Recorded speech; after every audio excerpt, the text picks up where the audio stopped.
Bam, we're live. Good to see you here. Good to be here. This place is What so time cool. did you wake up to come here? Just after 5:05. Let me see if I can get this TV going. I know it's weird not seeing anything. I'm doing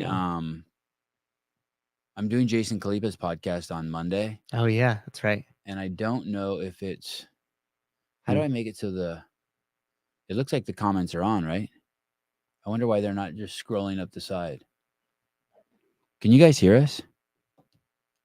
Are we here? Good morning. Hey, Rambler, what's up? Good morning. Wow, something's tripping this morning. Jess, what's up? Good morning. Brian, good morning. Yep. Okay. Thank you. Oh, there we go. Okay. Oh, God, no, something seems like it's slow rolling this morning. Isn't that delayed? Barely. No, it's normally it is, but now it's like right on time. What's up, Jose? Good morning. There we go. Cool. This yesterday I called. Remember I called Tim Murray yesterday to see if he wanted to do that thing. It's actually Wednesday. I thought it was Tuesday. Oh. But on Wednesday, Jeff Berman is going to go against Colton Mertens. Yeah, that'll be cool. And they're doing 100 burpees for time over a bar. Yeah. And what's kind of the rule about that? You just got to jump back and forth, right? You don't have to open up. It's basically you just have to touch your chest and get over the bar. Like if you could do a push-up and spring over the bar, you'd be good to go. Yeah. I don't think they're going to do it laterally, are they? They might, because that maximizes speed too. I'm guessing the rule is going to be, hey, just whatever the fuck. I mean, the way it looked at quarterfinals during the open is it didn't even matter. Right. The dumbbell. Yeah, whatever you. Yes, the dumbbell. Yeah. Didn't even really matter if you were going directly over it, just as long as it looked like you were going high. Yeah. He kind of just said, and as long as both your feet were supposed to come off the ground at the same time. Yep. They could cross. They could do whatever. Stay huddled over. Yeah. And like some people were just like, they look like a hamster the whole time. Yeah, I could do that for like 5 reps and then I'm done. Somewhere when I did the open, I got like probably like around, I don't know, somewhere in the workout, it came to me and I did like 2. I'm like, I'm doing it. And I'm like, no, you're not doing it. Rosie, what's up? So check this out. So Jake and Colton are going to do it on Wednesday, and they're doing it at 4:30 p.m. Pacific Standard Time. Okay. Then at 5:30, I think I'm very close to having the whole thing organized. Then at 5:30, we will go live, and we will have the fittest man in the world in the CrossFit Games dwarf category do the same thing. Awesome. There's only one piece that's not in place yet. Well, 2 pieces. I asked I want to get like JR and Taylor to help me on that show. Okay. Or Grunler. Yeah. And if not, I'll dip into like, the D team. When you see just me and Caleb on there, you don't know. Yeah. If you just see Matt and Caleb, it went horribly wrong. But then also, where is Caleb? Caleb always shows up at 7:06. He has 1 minute.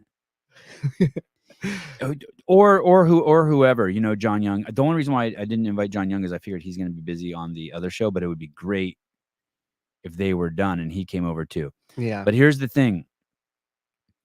I want to see if I can flex the power of the podcast and have people just throw in money. For Tim Murray? Yeah, for Tim Murray. Okay, cool. So if we get 500 people, I was going to give him $1,000 if he beat it. Oh, okay. But what if we're just like, hey, everyone donate $1 and you get 500 people watching it, and then there's $500 for him. Yeah. You know what? And then if he beats it, then we'll match. We'll add it. Yeah, we'll make sure we make it 1,000. But that way he's getting loot anyway. Yeah, that's cool. That's cool. I think people will be excited to support him. Does he need someone to do it against? Or is the stress of just being live on the Sevan podcast enough stress? I think the stress. I mean, I was gonna say he has a pretty big audience. It's probably the biggest audience ever watching him do burpees ever. So I think that might handle it. Plus, are we gonna tell him the time to beat? Yeah, we'll set him up for everything. I don't know if we tell him the time to beat. Every advantage. Come on. Yeah. Oh, Caleb, I could barely hear you. Every advantage. Thank you. You think so? What if it gets in his head though? Like, what if the time that like Colton puts up is just, and you notice that's the winner right there. What if the time Colton puts up is just like insane? You're already calling the shot? Yeah, I'm calling the shot. Colton all day. You know, I asked Taylor if he thought Tim Murray could beat him, and he's like, "Dude, Tim Murray has 1/16 the chance." And I thought he really meant. I thought he really meant that, but then later on, they're like, "No, Sevan, that's a joke. That's a short person joke. It's a dwarf joke. Damn. That's a politically incorrect joke." But who knows? Maybe he'll crush those burpees. Yeah, I cannot be outdone by Colton and Jeff and Spin. We must. Jake. Oh shit. I thought you did it on purpose. Shit. Jake Berman. On the show, huh? No. God. I remember one time I was talking to Noah Olson in the car, and he was in the car, and he was cool as shit. And I always thought, I'd love to have that guy on the show. Yeah, he's awesome. Yeah. He's like created and sold multiple drink companies. Oh, so he's a baller. Yeah, he's made a shit ton of money. I think he lives in like Miami or something, maybe Atlanta. So he's flipping energy drink companies, and Colton spraying pig shit out of fucking hell yeah, 400,000 square foot fucking assassination chambers. Colton works at Auschwitz for pigs, and Jake Berman's fucking banging strippers and flipping energy drinks and doing curls. My God, yeah, crazy. I bet you Jake Berman's chick is hot as fuck. Yeah, she is. She is. Oh, look at Colton or Caleb, just like she is. Here, let me go find her. I did the research. If I lose, look what I'm going home to, Colton. Yeah, I still win. You got pigs and I got this. Oh my gosh. Someone said, what's Kenneth DeLapp say? Imagine Tim Murray wearing one of Bryson Del Monte's oversized shirts. Oh my God. Oh man, he cleared his Instagram. I'm not sure they're even still together. Oh really? Oh. Ooh. By the time you sell your second energy drink company, you have too many girls to be. Can't be tied down. Yeah, you can't be fucking around with that shit. With that beverage life. Yeah, he sold it to like 7-Eleven. It's called Spade. Damn, he is stout. That's awesome. Look at him. That's cool. Yeah, he's a stud. He had one of those hair things on to make you think that you're supposed to be doing everything. Right. Oh, it's all sanitary. Yeah, very sanitary at the energy drink company. Yep. Yeah, he's just rocking the hairnet. So there's one piece that I'm hesitant to bring up that I haven't told you guys yet. I'm a little nervous. I called Kevin Ogard this morning. I texted him to see if I could get some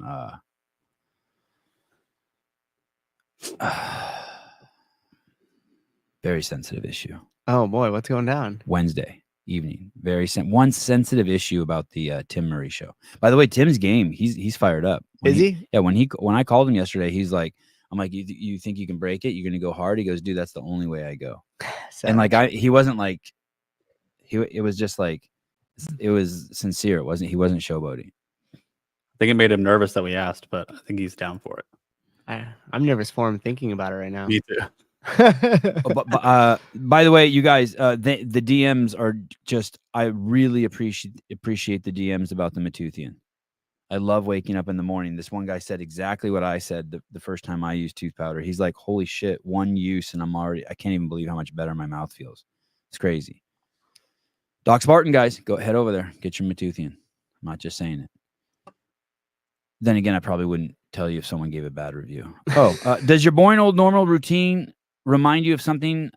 Communism, terrorism, fascism, whatever it is, you're right. It's time to blast yourself in the face with some freedom powder. Matuthian. Imagine a bald eagle lighting off fireworks while it chugs a bud, heavy with your overly Republican uncle. If that doesn't sell you, then you might as well take a leak on the Constitution and Declaration of Independence. Do the American thing, order tooth powder, feel what freedom, liberty, and pursuit of happiness are all about. John M. Yeah, and stop putting a poison in your mouth. Stop putting fluoride, neurotoxins in your mouth. Well, that part too, I guess. Jeremy E. World, love the hat. Is it the start of your skateboarding career? No, but it shows that Travis listens to the show because he sent me a bunch of hats. Oh, and you got your yellow one. And I was like, instead of saying thank you, I'm like, I wanted a yellow one. one doesn't fit my head. I wanted the Down syndrome Barbie. Last night, I was in the garage with the boys, and I was throwing them balls, and they were hitting them with a plastic bat. And so you do 50 balls, switch hitting, right, left, right, left, right, left. And we don't, we don't play. It's not. We never. Mike, I don't know. Maybe they will play baseball, but I just like it because it's twisting in both directions. Right. It's hand-eye coordination, and so we're doing that. And then I have them do this thing where they walk while you're waiting your turn to go. You walk on the air runner 1 minute forward with 3-pound wrist weights, and then 1 minute backward with your hands under your head, just walking to stay warm. Mm-hmm. And then someone else is doing either bar muscle ups or pullovers. You get to decide, and there's a timer going. And my kids are amazing. And so then Avi wants it to be his turn, but it's Ari's turn. So he goes over and slaps Ari in the face. Makes sense. Not too hard, but just like this, like, you know, like, yeah. I'm like, hey, dude, don't do that. You're going to get in trouble. He does it again. Oh, testing. Classic. All right. I'm like, all right, take off the wrist weights and you're done. It's just, you know, I'm done. So then he looks at me and he takes off the wrist weights. Wrist weights on? He's what? He slapped him with wrist weights on? Yeah, just like little 3 pounders too. They're heavy. They're heavy. That's like a glove. That's like a boxing glove. So now he's leaving the room and he fucking forearm shivvies him in the chest. Just Wham. gets one Yeah. on Like the it's way his out. fault that his dad's being a dick to him. Shit rolls downhill. Yeah. Fuck you for being a pussy. Like, all right, dude. 110 burpees. Get at it. Dang. Yeah. And I lay a mat out for him to do the burpees on, and he just kicks it across the room. He's like, I don't need that. Oh shit. And then he just got at it. Just fucking Flexing. And then he's doing the burpees and he's just putting his hands here like this. I'm like, hey dude, your hands have to touch. He's like, you don't. Like the fuck. I'm like, first of all, that's not even relevant what I do, but I always touch. And I just want to make that clear. That's the point of the story. I always touch my hands. Is that going to be a standard for the burpee competition too? No, because they just have to fly over, right? They just do the Okay, that's what we're doing, calling it. doing. Yeah, Well, right, well, right. whatever they do, well, okay. So here's the controversial part. And I text Kevin Ogarn, and I'm tempted to just call him. Okay, ready? Yeah. Should I call him and ask him the question? And then It's hard for me to answer when I don't know either. let me call him. Here. I'm awake. What's your question? Oh, okay. Oh. Okay, here we go. Okay. Do you use the bar with change plates or do you just use the bar? Is that what the question is? He's very close. Mm. He's very close. Do you put 25s on? Here we go. Because I would really like to see Tim Murray smoke those two. Yeah. Or at least have a fucking fighting chance. Let's see if he's going to answer. Hello? Hey, buddy. Oh, hello? Hey, this is Sevan. Hey, Sevan, what's going on? We're live on the air. Oh, okay. A very Good to know. very sensitive question, politically sensitive question I need to navigate with you. Sorry, I can barely hear you. What'd you say? Very sensitive political question I have to navigate with you. Okay. Okay, here we go. And we're live on the air, so I'm putting you on the spot. All right. Okay, here we go. Jake Berman and Colton Mertens live Wednesday at 4:30 are going to do 100 burpees for time, and they're going to race each other over the bar burpees. A lot of shit talking going on the internet. Okay. Now, I don't want to be left out. So when they're done, I've invited the fittest man in the world in the dwarf category onto my show to try to beat their time. Okay. Tim Murray. Mm-hmm. Does he use the same bar height as them? Does he have to put like 45s on and jump over the bar, or does he get to just jump over the bar? What's the official rule from Kevin Ogar, director of the adaptive division at the CrossFit Games? Well, when we adapted the bar, basically bar over burpees for the open, they just did burpees. Oh, And it was very similar times. oh, The official. okay. All right. Wow. What you don't think we should even have him jump over a PVC pipe or something? No, I No? think having them go straight burpees is probably going to be just as fast, probably faster than all of you guys. But I don't think No, I think regular burpees would be the best adaptation for that. And I know you're not in your official capacity giving that, but if I had paid you for consulting, that's what you would tell me. Yes. Okay, free consulting for the Sevan podcast. All right, buddy. Thank you so much. I appreciate it. No problem. All right. Bye. All right, bye. Shit. All right. We could Hey, get I him like one of those. these, I too. like those odds now. I like those Caleb, odds. Caleb, we handled it without it being offensive. Why? This is Why? offensive because you're making it offensive. Oh my gosh. Oh my gosh. Okay. All right. All right. All right. Now one more You guys, that's okay, one Those more Velcro call. shoes. One more call. Okay. I'm I mean, Rogue makes it. oh, okay, you're right. That's fine. If Rogue makes it, shit, we're good to go. legit. All right. Checks Alright. out. I don't know why I'm not using my probably because it never works. Is that Dave's son on the couch?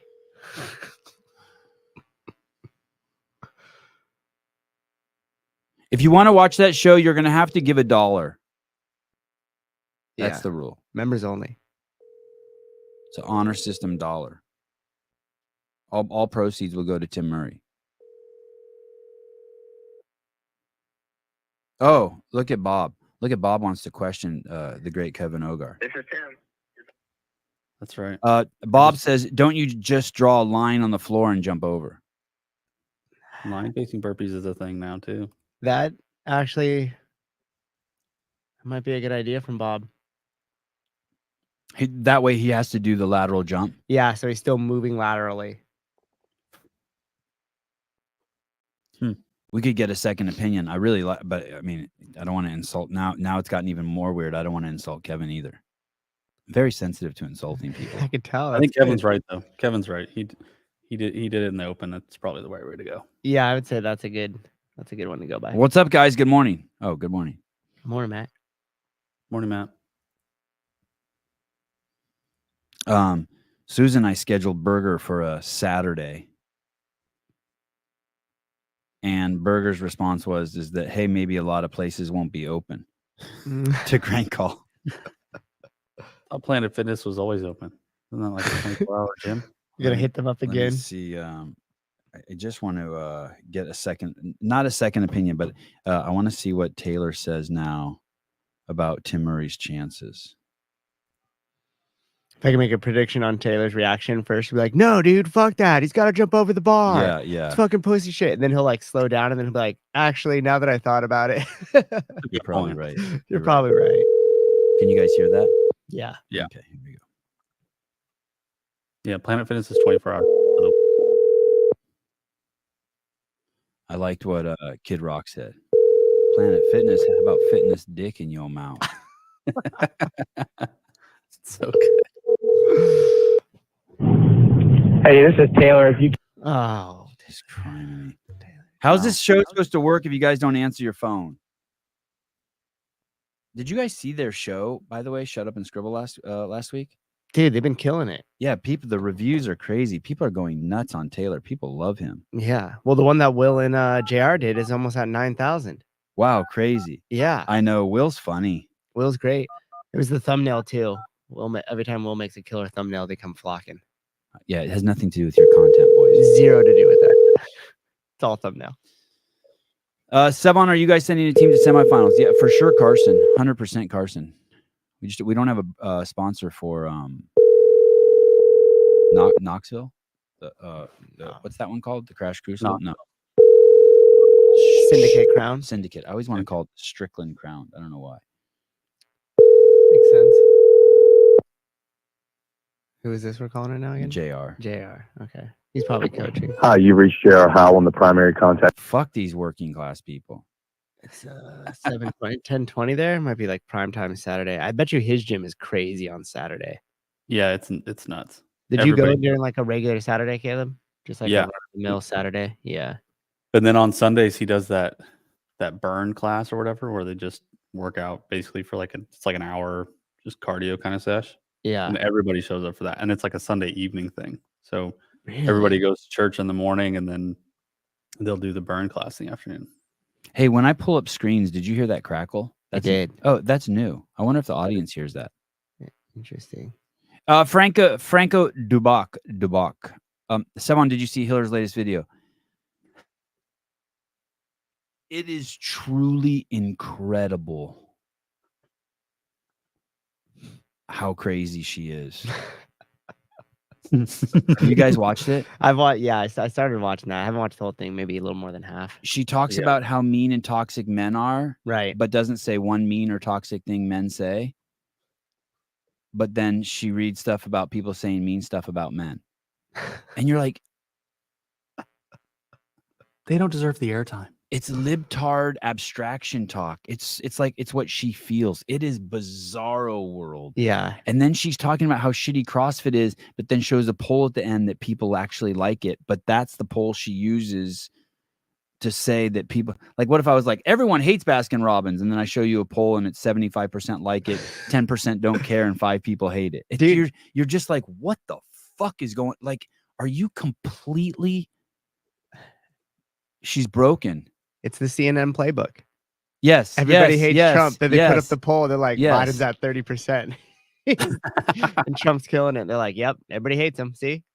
Yeah. She talks about how everyone the toxicity is coming from the United States, and yet all the quotes and everything she gives are people from her gym in the United Kingdom. Right. I'm just like, what the fuck is going on here? Does she not watch her videos? Now, granted, I haven't watched her video. I'm just taking Hiller's word for it. But Yeah. I just can't watch her videos. Just it is something else. I think her station's dead. I think she's just getting like I think that's probably why she did that. Makes sense why she's going desperate and trying just clickbait stuff. I want to go to The CrossFit communities. and what's another interesting thing is she has a video that says about me, the most toxic man in CrossFit, and yet I'm trying to think if I've ever said anything bad about her. Like, do you think what I just said about her is bad? No. I think it's just an observation Yeah. of her behavior. And I gave clear examples. Yeah. I think you hooked her up. Got her.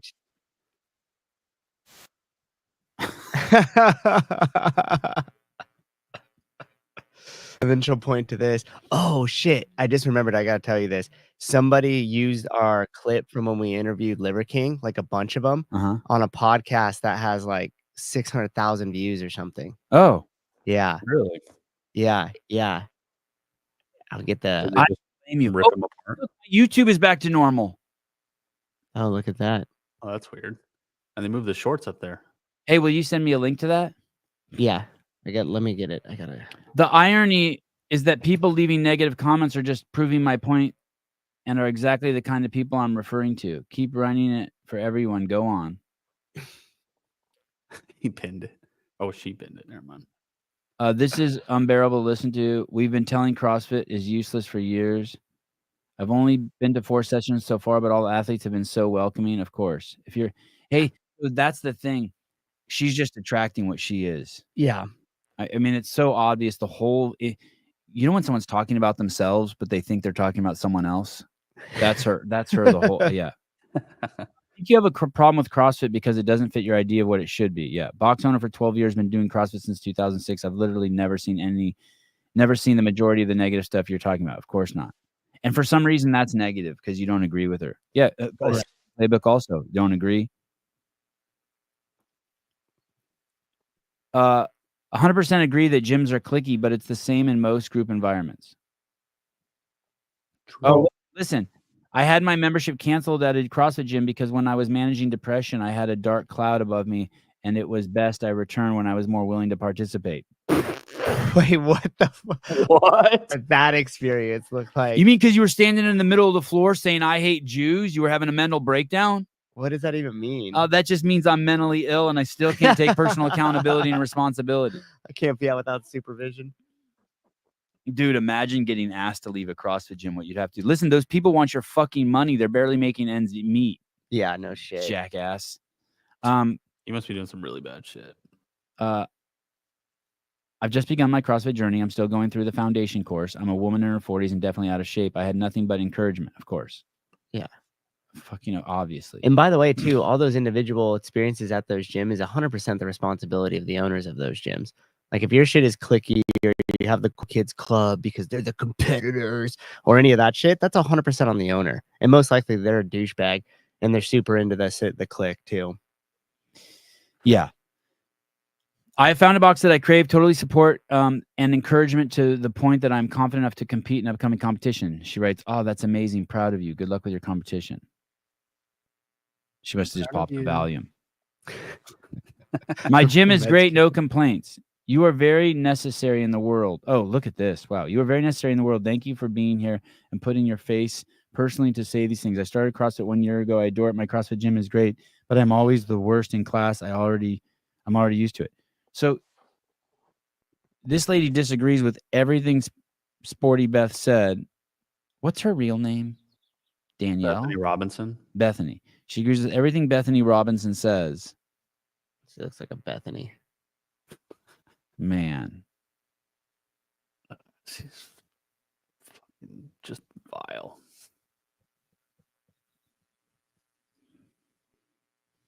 That's what is happening? When was that video made?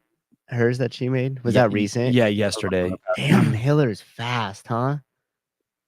He just refreshes her page all the time, just waiting for her to post something new. Dude, just insane how he's able to spin up that whole video after that. You think that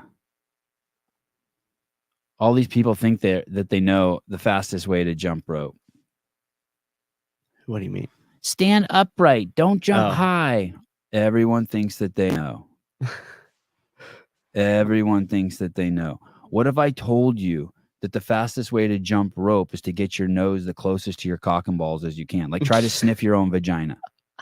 That is truly the fastest way to jump rope. If you want to just destroy people, you know how usually double unders are just like, it's about mitigating error, right? In competitions. And if you don't make an error, the people move at the same pace. No one really does it faster or slower. Yeah. You about to change that, huh? I mean, I've seen a bunch of these now, but it's just fucking ridiculous that no one in CrossFit has done this yet. Look at this.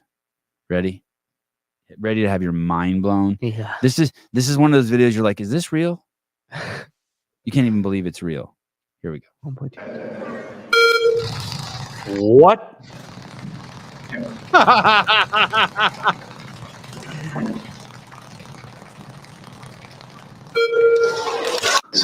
Holy shit. I think that was Wow. 228 single unders in, I don't know what the time was, but I mean, it's less than 30 seconds. So was it like that because the rope's super short so it could travel faster around? Yeah. Yeah, it's got to be, right? Yeah. 200, here, hold on. It said 228 in 30 seconds. Holy smokes. Crazy. It sounds like when you light up a firework. Yeah, right? When are we going to see this?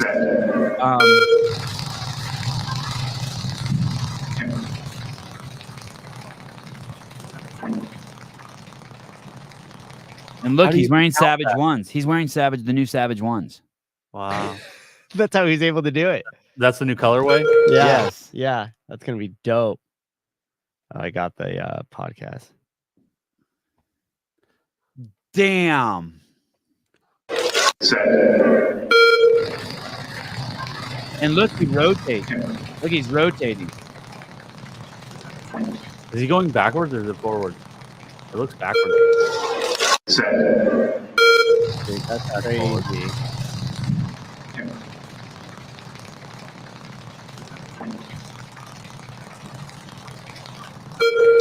Holy fuck, dude. Holy hell. That's insane. I get so much poon. Yeah, look at Jake Chapman. I bet he gets laid.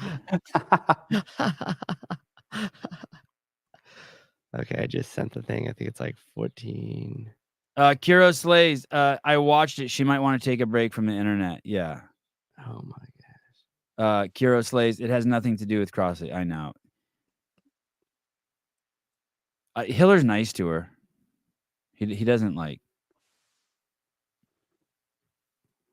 but he just lets her know, hey, your video makes no sense. The opposite. At one point, she uses the word accountable in there, and Hiller looks at the camera and he goes, did she just say accountable? Yeah, that was good. Accountable? Sevi, look at Malibu's Most Wanted today. What is that? Tell me what to do with my show. That's what it looks like. Are you vetting that, Caleb? Yeah. Don't let anyone boss us around. Today. What do you mean today? Oh, there we go. $1.99. Sevan, tell Castro to watch Physical 100 for ideas. I watched the preview for that the other day. I couldn't get into it. Is it good? Should I actually click it and give it some time? No. No. Okay. I could not get into it either. It's so dark. Like I just don't. I wanted it to be bright, like way brighter. And instead of painting everything black, I would have preferred everything in white. Yeah, I don't know. I just could not get into that show or the F1 series. People love that shit, and I could not watch it. No, dude, I couldn't even make it past one episode. It just seemed boring. I watched episode 1 from the first season. But it didn't. I wasn't hooked. But I yeah, like how much people money love they're it. swinging around. It's just great to see the money, just like millions of dollars. They like tally shit up. It's like, I don't know, just like the drama and the money. Maybe I should have watched it more. Somebody said I should have watched it more because they're like, well, how far did you get? And I was like, an episode and a half in or so. And they're like, oh, yeah, it gets good after that. Same with Yellowstone. They never got into Yellowstone. You couldn't get into Yellowstone. No, but I'm weird, dude. I can't sit. Like, if somebody goes to put on a movie, I almost get like anxiety. I'm like, Me shit, too. I have to sit Me here too. for 2.5 hours. Me too. Like, I can't do that. Me too. I So usually that's end up doing probably something true. while I'm doing it. Like if I turn it on in here, I'll be like working on the house while watching it.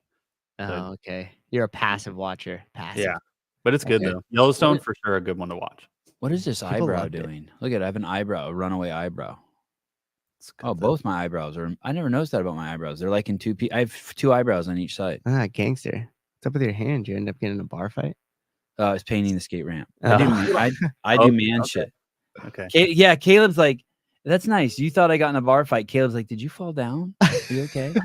It was funny I because thought he see fell on a him there. skateboard. He said he was working on the skate ramp, so I was like, "Oh, maybe he was testing it out," and he slipped and he fell. Not Yeah. like a fall, like I was walking on flat ground and tripped over my feet kind of fall, like old person fall. I was thinking he was actively doing something. Whoa, what was that? He thought I was old and fell down. I mean, That's not what I said. Caleb, did you see this? Is it the Sliver King thing? Yeah.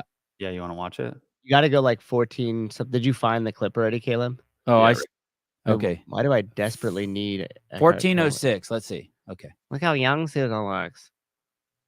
Health scare that led he and his wife to discover this lifestyle in the first place. My boys were taking ambulance trips to the hospital because they stopped f***ing breathing. They turned blue. They needed EpiPen shots. They would take ambulance trips to the hospital and then stay in the hospital because they didn't recover their breathing. How long are you going to put up with that? As a good cave dad that really loves your guys, we got just tired of the same answers. It was just more Benadryl, more bullshit in EpiPen, and stay away from dust, stay away from grass, stay away from pollutants in the air. So it's like, what do you f***ing want to happen? So you keep looking for solutions. And finally we found ancestral living. Brian's family is very much a part Oh, That's I think cool. it's bet. I mean, I haven't watched all the podcasts he's done. He's done fucking 100, but I watched like 5, and it was by far the best one. Because we're in it. Yeah. Yeah. 602,000 views on that. Yeah. Look at that 1.9 or 1.1 subscribers. This podcast is crazy. Why does this is this a pod? No, it's not a podcast. They're just videos. There's videos. Yeah. Oh, okay. Sorry. No, it's okay. This fucking station is like, Creepiest vlogger on YouTube. oh, did I win that? No, Oh, you got beat by this guy, Jay Aubrey. It's funny how some people just have this huge following and you've just never heard of them. I don't think you look any different. Older, younger. Is that what you're No, referring to? yeah. I mean, you have hair on your face. Yeah. That was fully shaved then. I'm gonna start studying you and critiquing your age. Okay. Tuesday doesn't age. I should send this to you, Caleb, so I don't have to do both. More like a Benjamin Button, Sorry. a reverse age. It's funny in so many ways. The show's evolved, but the show notes have devolved. I know. I was looking at our setups in that clip. I was just on that white wall, like with the background of the. I think I still live. God, my in the show old notes are apartment. such a mess. I'm so sorry. I normally don't get embarrassed about anything. Now I'm like reached a point of reaching embarrassment to send this to him. Such a fucking mess. Did you see that the governor of New York went to that? So a cop got killed in New York City. Yes. It's kind of crazy. I mean, by now we're getting used to it, but it's a guy that had 3 felonies and like 12 arrests, and he was let out of jail. And I think his nickname was like Killer, and he killed a cop. No shit. And now there's a protest because it was an injustice. No, Oh, okay. there should be though. And so they had his funeral yesterday or 2 days ago, and Trump went to the funeral. Oh, here it is. Oh shit, good job, Governor Hochul. So this chick's fully anti-cop, defund the police. She's probably gotten herself is probably 1 degree of separation from getting cops killed. Meaning, like, a lot of her decisions have made things very difficult for cops. She's a fool. Yeah, I mean, you guys know. You guys know New York and San Francisco are fucked. Yeah. New York and California are fucked, and Florida and Texas are thriving. Yep. And we know why. Yeah. It's because these people are so scared of the facts. But anyway, here she is. She showed up to the police officer's funeral where Trump was, and watch what they do to her. It's fucking wild. She has like a whole posse with her of like 6 or 7 people. And this dude in the black suit just starts like yapping at her, shaking his head like, absolutely not. See the black lady and the chubby guy? Yeah. The governor's between them. You can't see her. Yeah, Oh, okay. it's right over Yeah, the right shoulder yeah. of this guy in the suit. Yeah. Oh, so they kicked her out of the funeral. They're like, we don't want you here. Yeah, they didn't even let her in. Look at that shit. Yeah. Damn. He's like, what the fuck are you doing here? You're an absolute disgrace to New York. And All who's that these guy who was back turned to us? Sorry, did you say that I'm not earlier? sure exactly. It's probably one of the family members. Oh, he's pissed. Oh, he's mad. Look at his body language. Yep. How dare you Yep. show up here? Oh, she got straight lectured. Damn. Bye, Yeah. bitch. Yeah. Bye. Yeah, people aren't taking that shit no more. Go fuck yourself. Defund the police. Fucking retard. Pushed away. What? Imagine that. Imagine your leadership is so bad. I heard there were over 100,000 cops that showed up to the basically to the, can you call it festivities? Funeral Yeah. services. Yeah. I also heard that they pushed it because Governor Hochul came with a black woman. That's why they didn't let him in. I saw that on CNN. I swear to God. What's even better is when they finally turned around, they started clapping. They were like clapping for her to leave. They're like, thank God. Yeah. Damn. And then, of course, all the news on Fox is that Biden and Bill Clinton and Obama were in town, and they didn't go to the funeral. I heard. When they had the shooting in that school in Texas, and it was that tranny that fucking shot up that Christian school. Yep. And that basically the very next day, Kamala Harris and Joe Biden invited all these fucking trans people to the White House to let them know that they're going to make the United States a safe space for them. And then they never called the parents, I guess, of those kids, of the parents of the kids who were killed. Eventually, they went down there, I think, and met with them. But even some of those parents wouldn't even talk to Biden. But it's just interesting. It's just all, the same weird thing happened after October 6th. Like a couple days later, the White House had Islamophobic Day. It's like, shit's getting weird. Yeah, it really is. Okay, so we've this show is just fully educating you now. We've talked about the best way to jump rope. We've told you about a large event that's happening on Wednesday. This upcoming Wednesday. Yep. It's $1 entry fee for that show. $1. Hey, it'd be interesting if we end up getting to post my time with Dave at the Capitol. You'll kind of get an insight as to how some of those things work, and it's pretty crazy. Tell me about A that. small insight. Well, at the state capitol, there's only, out of the 60-something assemblymen that are there, assemblywomen, like 53 of them are Democrats and like 6 are Republicans. For the state of California, in California and Sacramento. Yeah. And so, like, you go to Pat, like, he was talking about it, and he's like, there's no, like, we're only here to hopefully voice enough stuff so that way it catches the attention of the people, and then they call in and put pressure. And he goes, because we have zero ability to change or provide any information. He goes, it's basically everything is already decided before they even walk in here, and they're all going to vote a certain way, and they're all going to stick to their team. No matter what. No matter what. And so Dave actually asked him, he kind of laughed, and he goes, so then what's the point of your job a little bit? And he goes, well, I hope that if we end up exposing some of these bills, I'm in the news all the time talking about it, that I could just voice it and be the person that's going to say, hey, this is what's happening inside here, and hope enough people show up or call. And he was talking about one of the bills that they recently tried to pass. I forget the details of it, but it elicited enough attention that everybody called in and they killed it before it went to the assembly floor.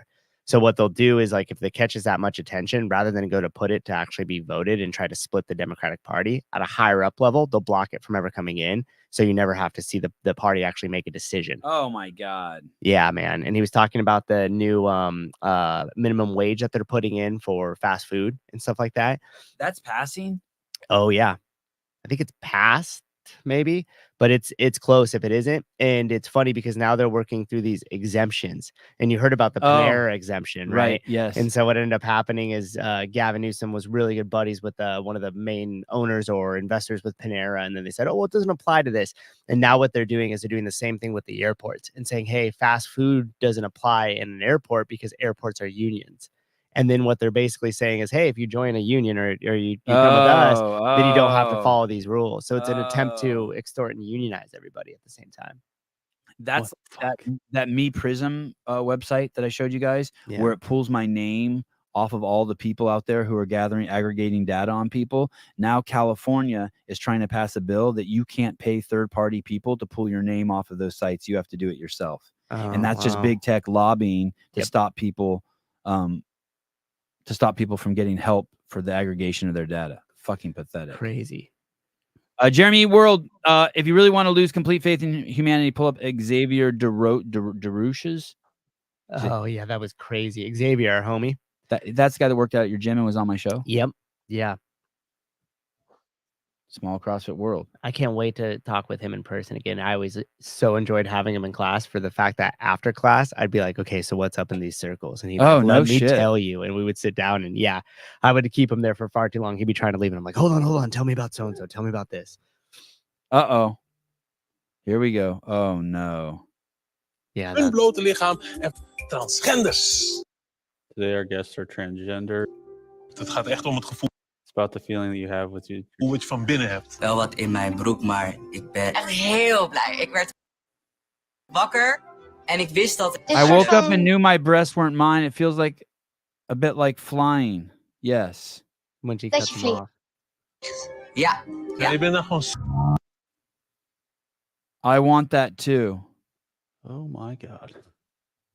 What country is that? What country is that? I knew Europe is so fucked. Because they're just sheep, right? They just go wherever already. Fuck, man, they are so fucked. I don't care if you call me a bigot. I don't care if you call me a transphobe. But you will never be able to call me a bystander who is willing to sit back quietly while children are being sexually exploited. Even these young children have the wherewithal to know that this is not normal. But because of the way that this agenda is being presented to them, they're being convinced that this is normal. This woman even told the children that cutting off her breasts was euphoric. Parents, be mindful of what your kids are watching because there is nothing subliminal about this messaging. Over hun. What the fuck? I'm dying to know what country that is. What is that? God, the socialist countries are so fucked. They can't stand up to shit. Well, thank you, Jeremy, for your contribution. By the way, Sacramento just passed a law saying that they're a sanctuary city for child genital mutilation. So no matter what, if you are somewhere and you want to cut off your genitals and you're a kid, you can go to Sacramento and do it. And they have all sorts of exemptions and shit to help you do it. Fucking nuts. The state capital of California. But yet you still can't buy cigarettes, get a tattoo, gamble, drink, but you could make a lifelong decision based off of some popularity competition that's happening right now. I want Who's could be the biggest victim. You tell a kid you want that they don't want to. Hey, coming to Sacramento to get your dick cut off. That's exactly why I'm going to Sacramento. It's gonna be the only reason to go. Hey. Is this Souza and son? Yeah, that's right. Could Good be. guess. And Caleb. Wow. Caleb, I gotta say, Lizzie loves your humor so much. Every time you say something in the group, I just it's Taylor. read it to her and laugh. Hey, Taylor, the phone's popping. Hold on 1 second. Hold on. Now it takes 30 seconds to get him back. Hold on. Hey. I'm hooking you back up. Do you have a second? Turn the music in the gym down. Okay, listen. No, you don't have to. It's fine. Can you hear me? Can you hear me? Yeah, I can hear you. Okay. You ready? Ready. You know Jake and Colton are going to go to war on Wednesday on the barbell spin. Yeah, it's doing 2 midgets doing bar facing burpees. Is that the title of the show? Oh, yeah, Yes, somebody but fucked listen, but Two midgets, listen, one bar. but listen. 2 midgets, 1 bar. Oh shit! Oh shit! up. Oh my god, dude. You guys. Hey, is Mike Wittes gonna race him? No, listen, Close. listen, Close. listen. First of all, I have a couple questions for you. Ready? Yep. When I asked you if Tim Murray could beat them, you said, "Fuck no, he's 1/16." As what did you say? He's 1/16 what? I said he's 1/16 of their fitness. I said he's like he says he's not even 1/16 of the fitness that either of them have. Okay. Was that a dwarf joke And I or a did not fitness mean joke? relative to his size. Oh, you okay. asshole. Okay. I meant, all right. I All right. meant legit. Don't worry. Don't Okay, worry. okay. It's my lifelong dream to get you canceled. So I'm just trying my best. Now listen. Oh yeah, good. Here's the thing. They go at 4:30 On Wednesday. Pacific Standard Time. Yeah. And then at 5. Oh, nice. And then at 5:30, I'm gonna have Tim Murray on. And me and JR. And I want to have you and JR help me commentate it. And we're gonna see. Oh, he's gonna go at 5:30. Yeah, on my station because I can't get big dick by spin. And he's gonna try to Dude, beat Colton's time. I hate to say it, but I could beat Tim Murray with both my hands and legs tied behind my back. Now listen, here's the thing. You my ready? God. Yeah, I called Kevin Ogar. He's the director of the adaptive division at the CrossFit Games. He's the head honcho there, right? He's the Dave Castro of the adaptive class. Now I said, hey, I don't want to be. I want to do this correct. Should it be changed? Should the bar height be changed? And he said the way we do it is if the regular folk have to jump over the bar, the adaptive folk don't use a bar at all. They would just do burpees.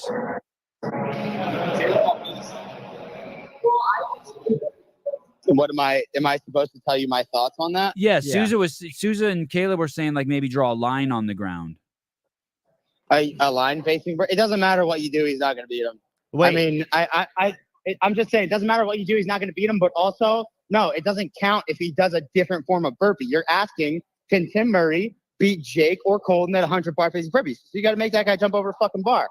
It's not the bar doesn't change its height just because you're shorter. Is that too far? No, I just can't believe how much you believe in equality. I just can't believe how much you believe in equality. It's like you're just amazing. I'm a big equal rights guy over here, and I mean that Right, in those all. fights.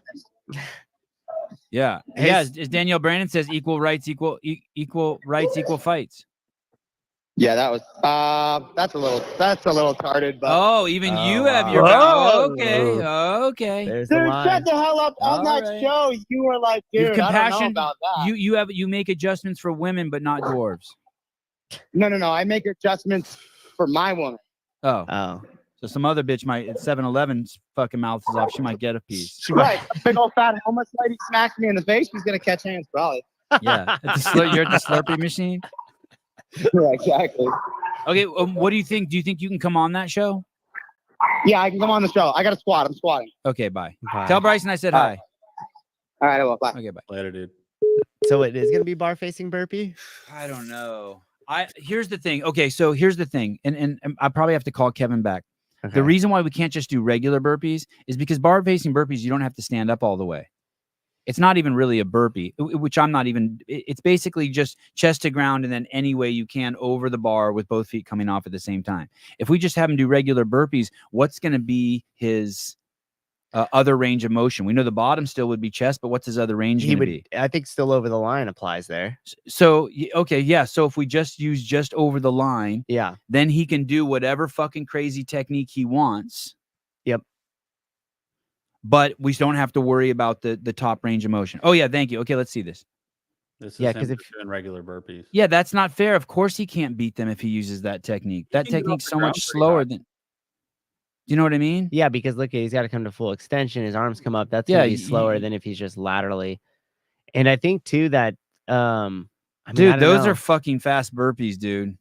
I would rather have him do lateral bar over burpees because I feel like that's going to optimize for speed as opposed to like the bar facing burpee. It slows him down a little bit because they have to turn around and shit like that. I have to call Kevin back. Okay. Caleb, what do you think? Bar facing because it slows him down or lateral? I think it just I'm really like the line. I really like the line. No, but just in general, like for all three. Bar facing. You do like the bar facing. I like bar facing. Okay. We might have to okay. have Kevin on tomorrow and figure this out, hash this out. I feel like bar facing is probably more correct because that would be in a workout. We have all more the, so than a lateral. I like it how we have all the experts working on this. This is Kevin Ogar with Damn. He's like, fuck this, I'm not going live again. You got me once, bro. You ain't gonna get me twice. Fuck. Yeah, I just right? You can't tell. It's not even the same. If you can't tell him he has to touch his hands over his head, well, the other guys are just going doing. No, we have to have some sort of standard that is the same. Can you show me Colton's over the bar burpees from what was that 24.1? Yeah. Wasn't Colton was watching? What does he think? Yeah, Colton, what do you think? He's less compassionate than fucking Taylor. Yeah, that's true. He'll be like, fuck him, make the bar higher. Either way, this 30-inch box jumps for him. I mean, yesterday Colton posted he could jump over a pig fast, 300-pound pig faster than. I bet that facility looks so Okay. nice.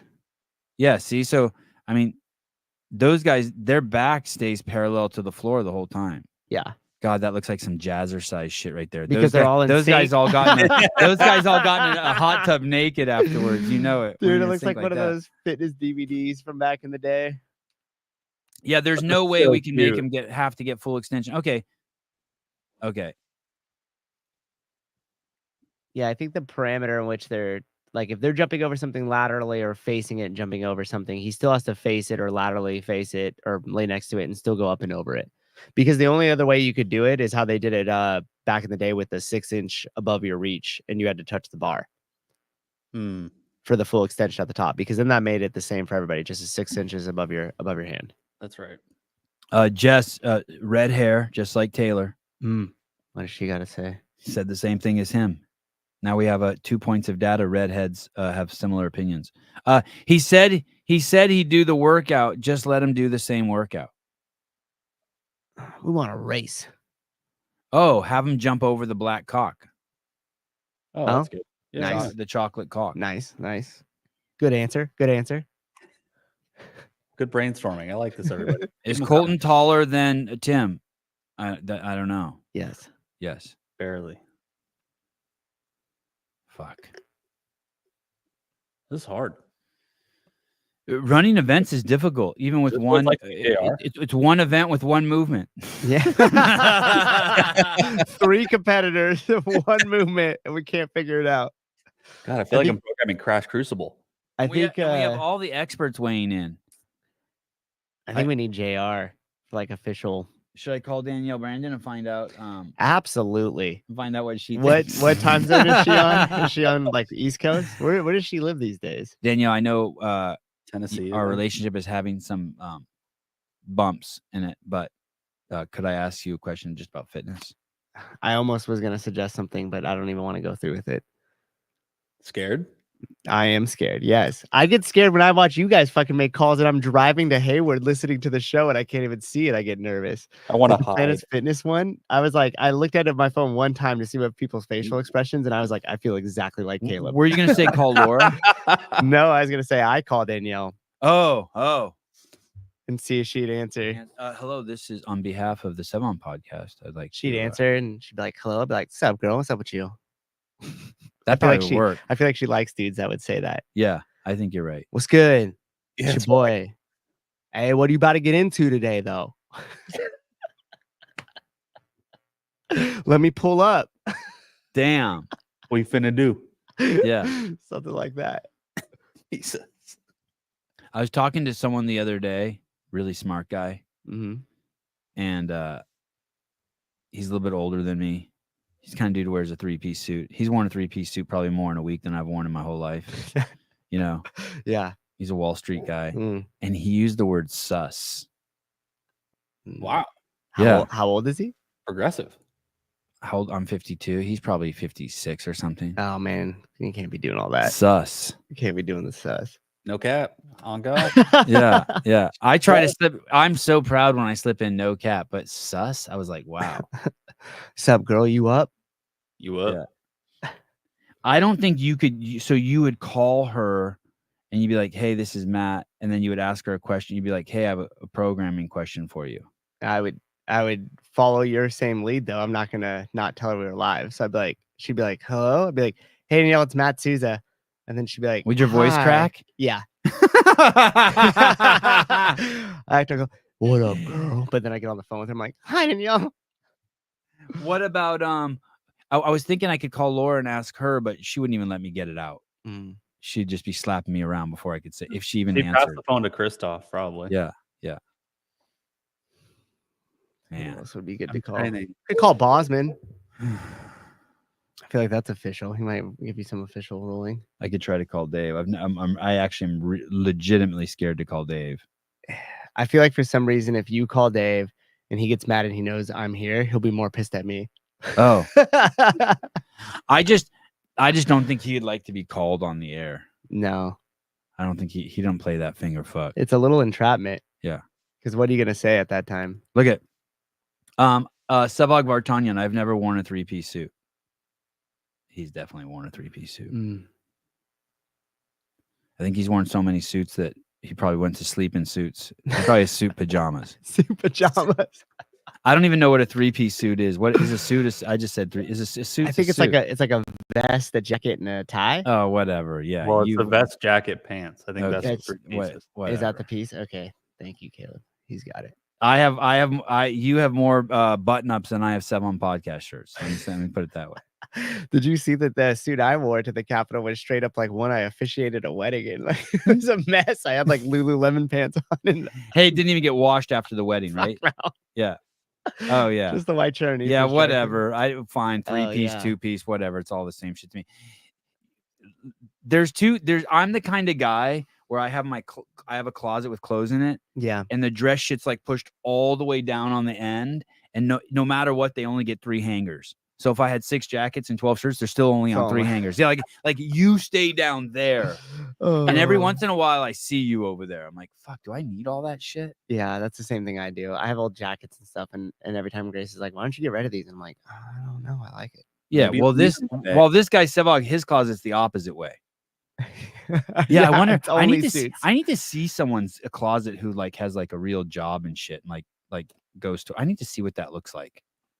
I've never seen anyone's closet like that. Have People you? that have to like get up early. Well, yeah, I have, but only like really rich dude closets. Even the rich dude closets I've seen, they don't have that shit. You've walked Dude, into. I'm talking like when I say rich dude closet, I mean you have like the island in the middle of your closet that hosts all your watches Yeah, and all your shit's done. yeah. They don't even do that. Greg has 10 of those closets, and he didn't have. I didn't see one button-up shirt in his shit unless it's a flannel.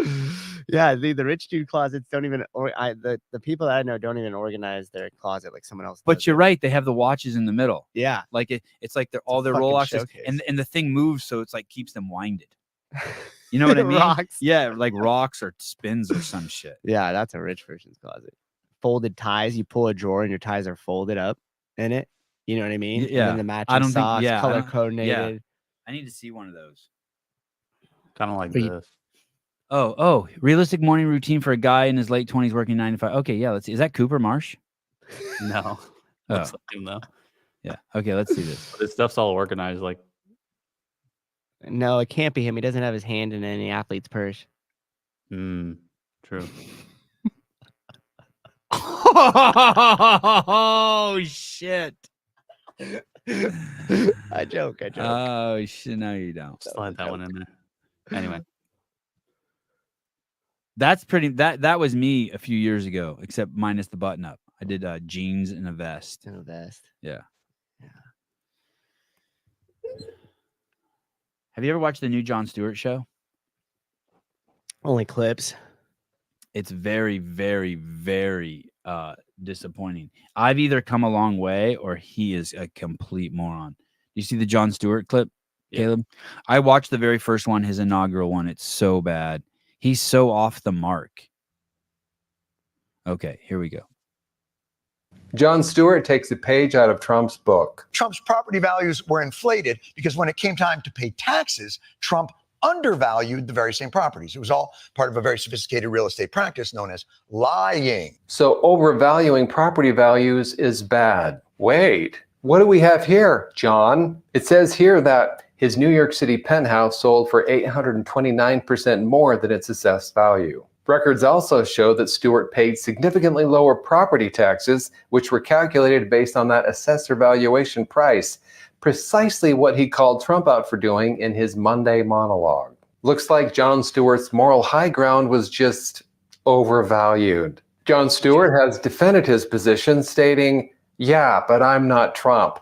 As a matter of fact, I've checked into the real estate laws, and but I'm not Trump actually is an affirmative defense in the state of New York."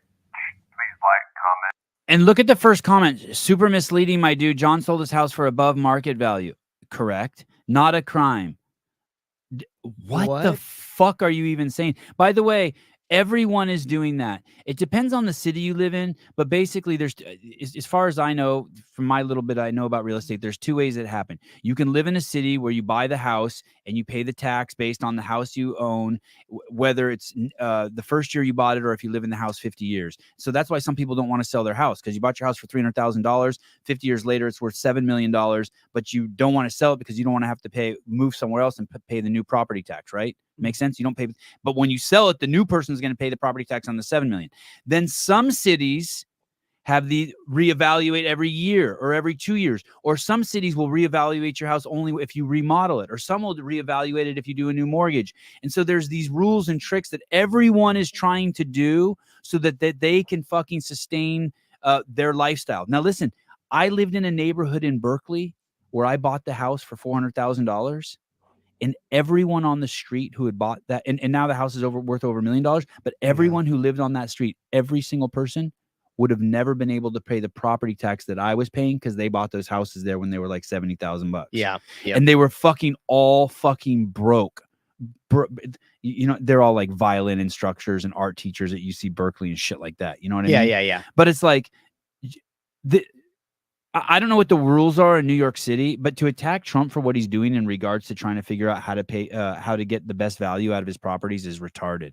Everybody's doing it. Yep. Everybody. And hey, and it's not illegal. And then, by the way, the people illegal. that are attacking him for it will never make it illegal because their donors all benefit from the same stuff. This is what he said back in 2016 when Hillary tried to call him out on his taxes. He said, "Yeah, I did it, and so do all your people." Then started naming all of her donors that take advantage of all of the stuff that he's taking advantage of that they'll never change. Oh, let's read that one. This is another libtard comment. Are these people in comments truly this ignorant or just looking for a liberal to take down? The reason what Trump did was fraud was because he overinflated valuations on properties he was using to secure against loans. So now he's conflating issues with what Jon Stewart did. That enabled him to get loans at a significantly lower rate. That was bank fraud. But then the bank would then assessed the property. They could reassess it. Everyone's had that done too. Yep. Your assessed value on your property is the tax base that the county assessor determines. And then he's just going to say the obvious. You're not allowed to inflate the value of your property in order to secure a loan at a better rate. Yeah, what does he mean by inflate? Your job is to try to get the highest value of inflation so you can get the best loan. By the way, he paid back his loans and no one was defrauded. So what's the issue? And I've said this before on the show, but to put that in context for you, Bernie Madoff defrauded people out of $36 billion, of which he was only able to pay back $18 billion. Trump defrauded no one. There were zero complaints. It was less than $1 billion that we're even talking about, right? Madoff had to pay $10 million in order to get the appeal process rolling. Yeah. They were asking $500 million from Trump. Right. Yeah. And he defrauded no one. It's insane. And because they could get a judge in there that'll just drag it along and do a bunch of other shit because it's a civil case. So they don't have to follow, the same things as they would as if it were criminal and actually prove it. They could just keep stringing this along. They could throw astronomical numbers out of it, and they pull most of those numbers out of their ass anyways that he has to pay.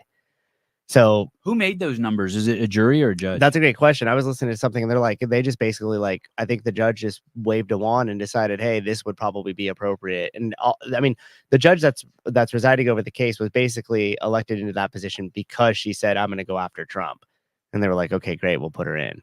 Right? Wasn't that part of the thing with her? How is January 6th a greater threat to democracy than what's happening in that one case, let alone all the cases they're doing against Trump? Yeah.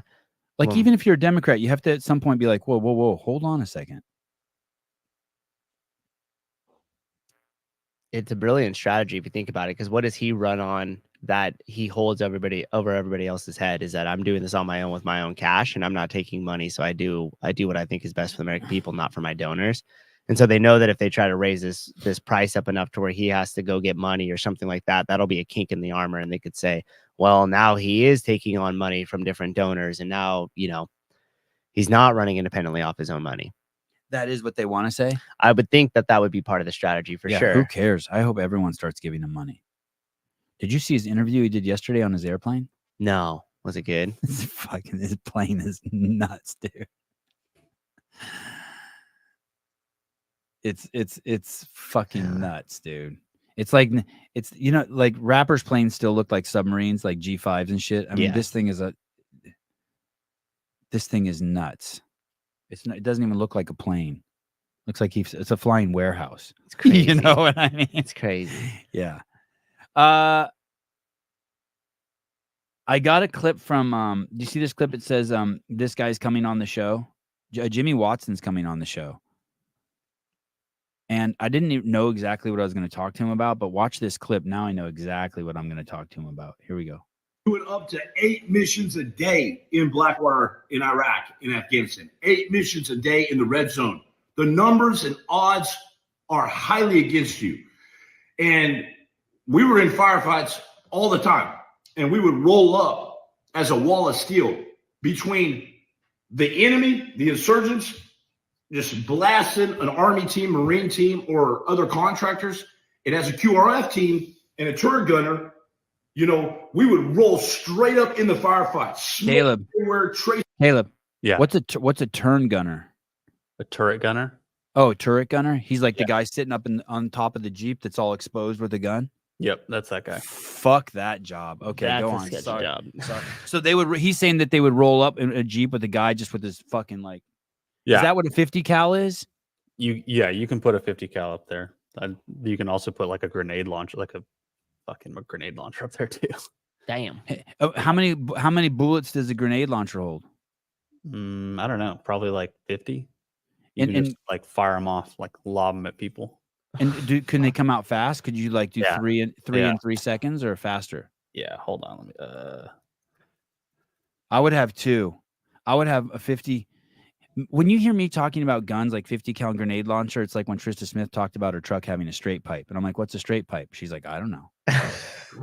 But it's loud. I don't even know what a 50 cal is, but it'll fuck you up. But I need one of those and a grenade launcher with endless amount of bullets. The 50 cal bullet's crazy. And have you ever seen the clips of people getting shot with that thing? Those are 50 cal bullets? No, that's a grenade launcher.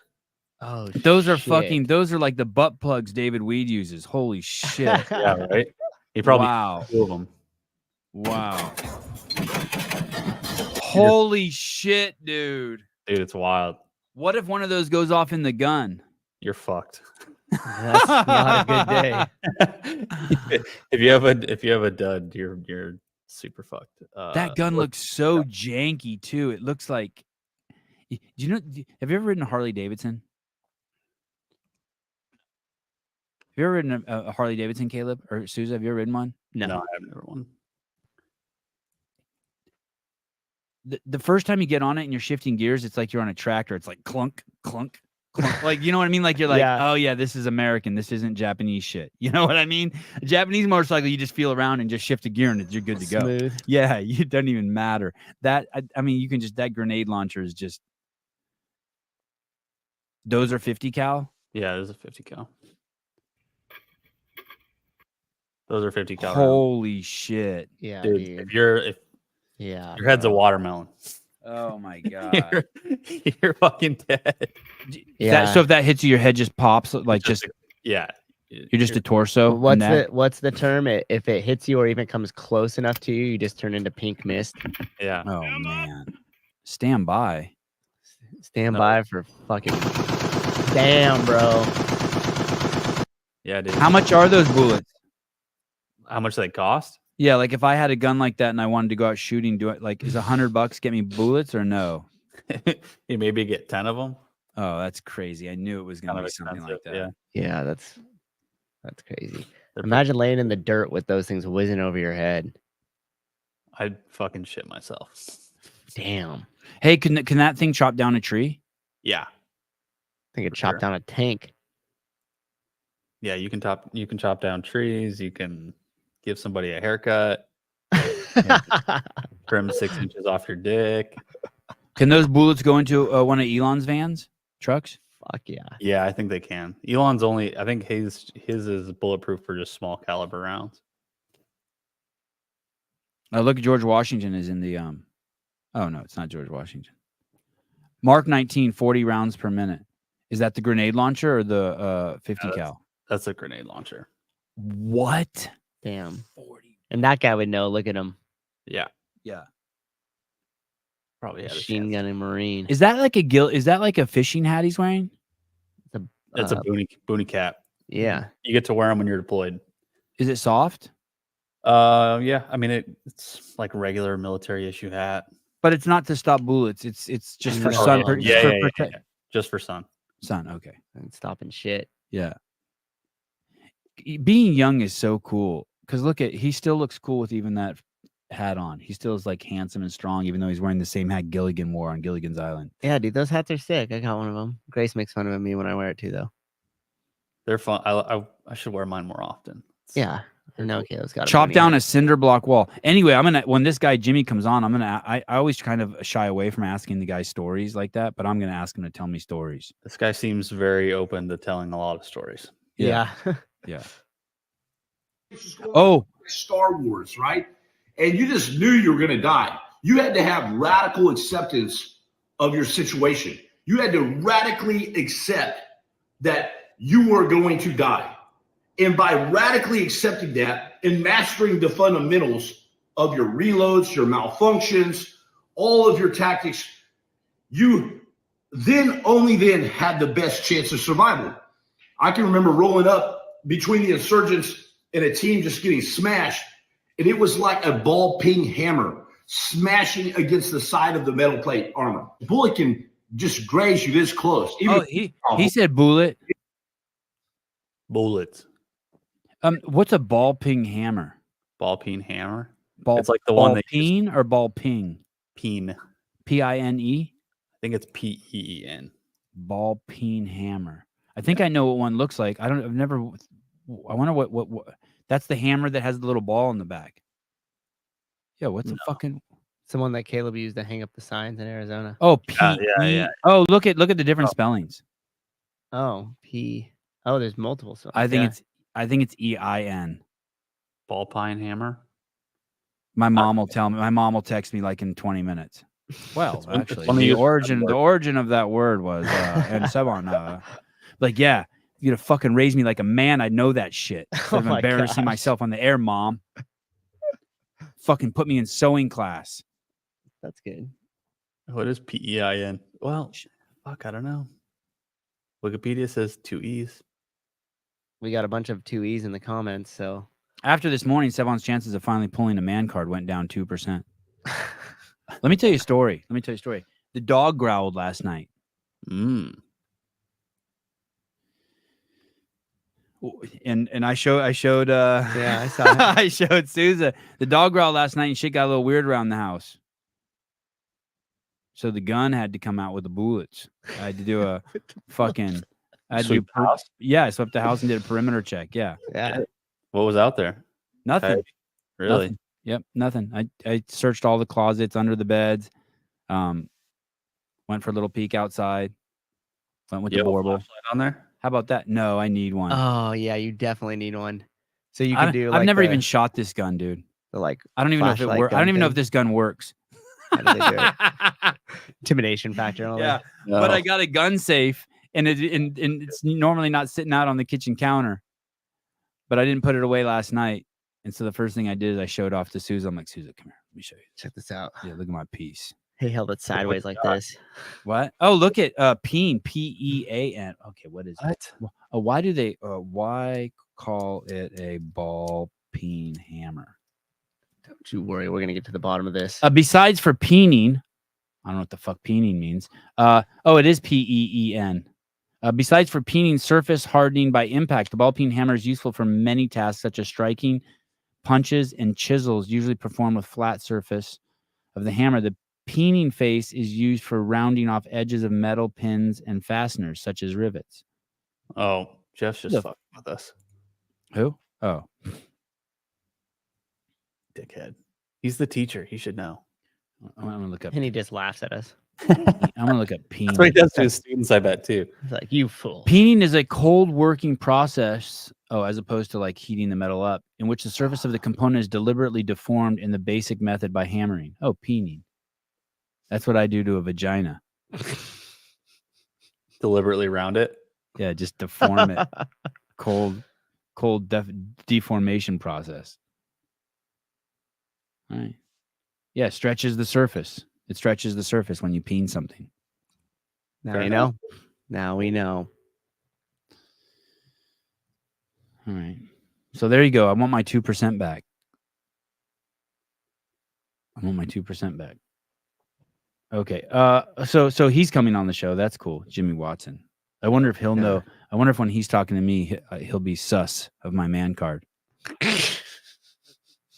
Oh God. He'll be sus for sure. Finger guns. What is this? What is this New York City? Oh yeah, here we go. This is great. By the way, I fact checked this one. I don't fact check everything, but I couldn't even fucking believe this one. Oh shit. Yeah, this one's crazy. It's gonna be serious, huh? It's it's worse than what I'm gonna read to you. Daniel Penny, 24, used a fatal chokehold to subdue a homeless felon attacking people on the New York train facing a $200,000 bail. So this guy who served in the U.S. military, right? There was a guy fucking acting like a nut job, and this guy felt like people's lives were threatened, and he fucking grabbed him and held him down until the police came, but choked him too much, and the guy died. But who knows? Maybe the guy OD'd on fentanyl, whatever. If you've ever been on New York City subway, you're like, totally fine. Yeah. Last week, so this guy's a hero. For sure. Fucking the guy who looks like he's from the 70s. Mm-hmm. Okay. Last week, Mohammed Izden. That's weird that his name is Mohammed. 22, broke into a New York home and then raped a woman at knife point. He was released without bail. Dude. Holy. So you did. Okay. You fact checked this. He went into the apartment with fucking 3 guys. And he raped her while 2 other guys fucking stood guard. What the fuck? And so here's the crazy thing. He was let out because the DA fucked up the filing. No.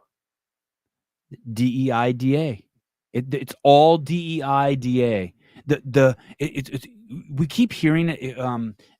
Like all this crime is one of the main reasons why all this crime is happening is because the district attorneys aren't pressing charges on people. Yeah. So people are coming in and they're like, nope, you're free. You're free. You're free.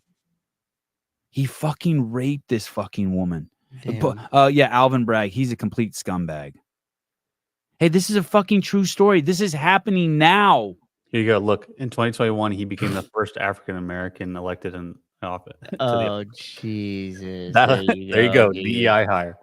Hopefully that poor woman that was a victim of that crime has a dad or a brother who also has a gun and bullets, and justice gets served. Oh, that's good. DEI didn't earn it. Nice. It's fucking insane that this guy. Dude, that's crazy. What a shitbag. No bail. No bail. Who the fuck does that raped benefit? a woman? Who does that benefit? I don't understand with all this. I'm trying to wrap my head around like who these failed policies, failed cities, this crazy inflation, like fuck. It benefits somebody. Hey, dude, if I the thing is too, the reason why it's so easy for me is like I was a Democrat, and so like I can be like, oh yeah, I can't go with this anymore. Yeah. But Sevi, but the Republicans are this, and this. I don't care. I don't want women getting raped and the dudes getting released. Yeah. And I don't want the Marine who protected people on the train going to jail. Crazy. They're using our tax dollars to convict a Marine who is a hero while fucking letting people go who rape women. The story's horrific, by the way. The guys, if you want to look it up, look it up. His name is Mohammed Izdin, Izeddin. It is fucking brutal. Also here on a work visa that had expired 2 years ago, and the government knew about it, and they actually were monitoring his computer for suspicious terrorist activity, but also did nothing about it. Yes. That's like all the other bullshit you find out about it later too, right? Yeah, he's been arrested 12 times. There you go. By the way, Wednesday's show would not be possible without CA Peptides. She's putting up the money. Oh, awesome. CAPeptides.com. So if we'll charge you guys $1 and we'll give that money to Tim Murray. And then Sarah Cox will pay him $1,000 if he beats their time. I say we just give him $1,000 if he beats either of their times. I say we give him $1,000 if he beats their times and $250 just for doing it. Yeah, there you go. What if we collected like $3,000 on accident? Like we said, Tim Murray gets $1,000 for beating their time. What if we're like, hey Tim, you get all the money that's donated in the chat, and he makes $3,000 doing this? God, I would be so fucking happy. Oh my God, that would be cool. Hey, donate at least $2 since YouTube will take half. There you go. Thank you, Judy. Thank you, Judy. Hey, Judy, if you watch that show, since you're Asian, will you keep track? Will you add it up? Because YouTube won't even let us. Like after the show, we don't even have metrics on that shit. We can't even see. Yeah, and that's we have to wait like a few days, and then we can't even. It's all conflated with other money. Yep. So if someone could watch the money come in and just add it up, that would be awesome. Well, not only do I expect you guys to pay $2 to watch it, but anyone who's not paying, just fucking beat their ass in the comments. You know what we could do?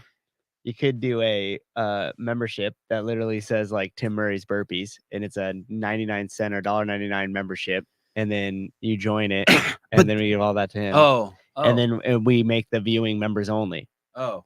For that membership. No, I don't want to drop it off. I don't want to here. I like that idea, but here's really what I want to do.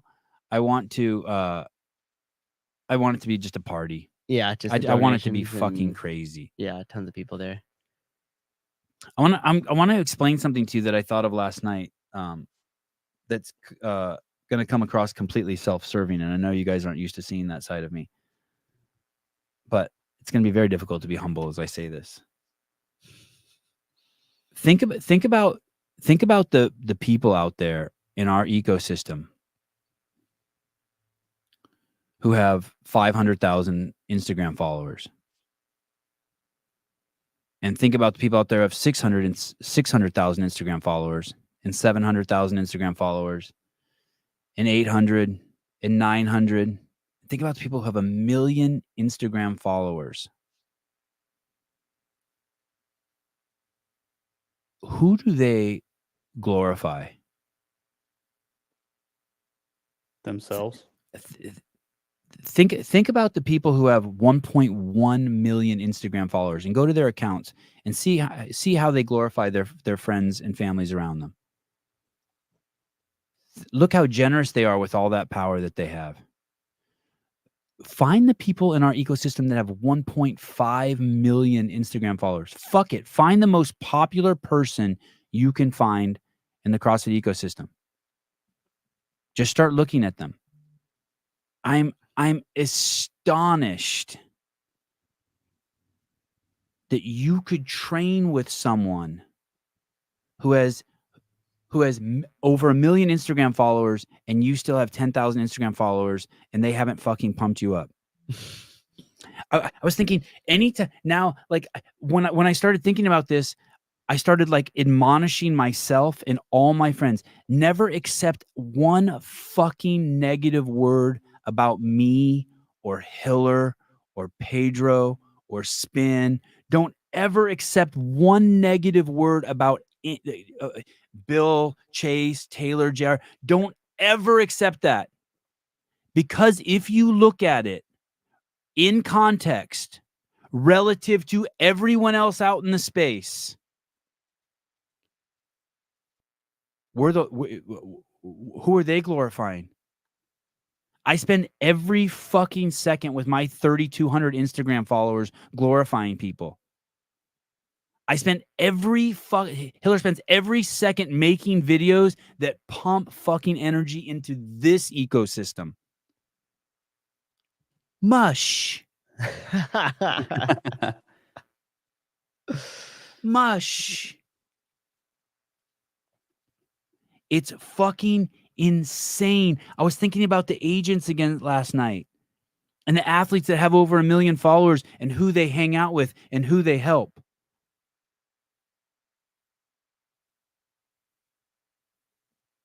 You trained with someone in your gym and you have over 1 million followers and you trained with them every single fucking day and they still only have 20,000 Instagram followers. You couldn't pump them up every single fucking day.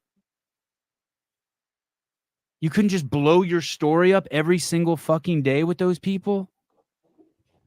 Followers mean absolutely shit. To you, they do, and to me, they do. I hear what you're saying. I'm not suggesting that followers matter at all. Don't miss the point. I know some people are gonna jump to that conclusion. I'm not suggesting that at all. Use followers as a metaphor for help, for just helping people in the space. I will never accept a fucking athlete ever again complaining that anything about the ecosystem other than their peer group. They're dog shit with the way they treat each other. They're dog shit the way they fucking treat everyone around there. For them, it's just aggregating in all their own shit. They're just trying to get their own shit. And I'm sure there's exceptions to it. Got it. Thank you. Is there exceptions to it? I'm trying to think about the point that you're making, and you're really true. Like, there's not a lot. So a great example. 2 of these people with 1 million followers each will glom to each other instead of like taking on like if I have 1 million followers, I'm fucking going to train with Colton, and it's like my goal to make him like to really use my influence. Right. I'm gonna find something I believe in and really put my influence into it, and pray that he surpasses my followers. It's wild. It's the more and more you think about it, you're just like, fuck, these are D-bags. Go ahead. Sorry, go ahead. No, I was just thinking, if you think about somebody like Joe Rogan type, and you look at his Instagram, I know he gives to everyone around him. He blows, go have a great experience at a restaurant, and there he is with the picture of the waiter or the owner, or a picture outside, tags them and says, go do it. And then if you look at that compared to somebody who has a really curated Instagram and every picture's got the filter and it's colorized and all that shit, they're giving nothing to anybody.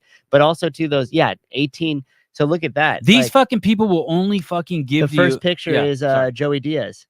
The second picture is somebody else doing stand up at Mothership. The other one is Shane Gillis and his dog. Like, go to that and compare it to any one of the people in the CrossFit space with a big influence. Look, his dog. I don't want to call out anyone in specific, homies. but basically all of you. You can just if you're a games athlete, you can basically just say it's all of you. You ain't. Do you remember Mike Rowe? Who? Mike Rowe, the Dirty Jobs guy. Yeah.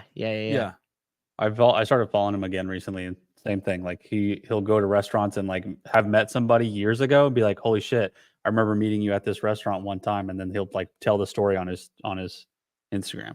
Yeah, well, how many followers does he have? 1.6. 1.6. Thank you.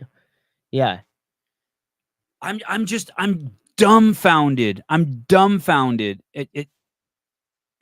Yeah, you know what the craziest part how about how the fuck does anyone who trains at some of these big camps not have?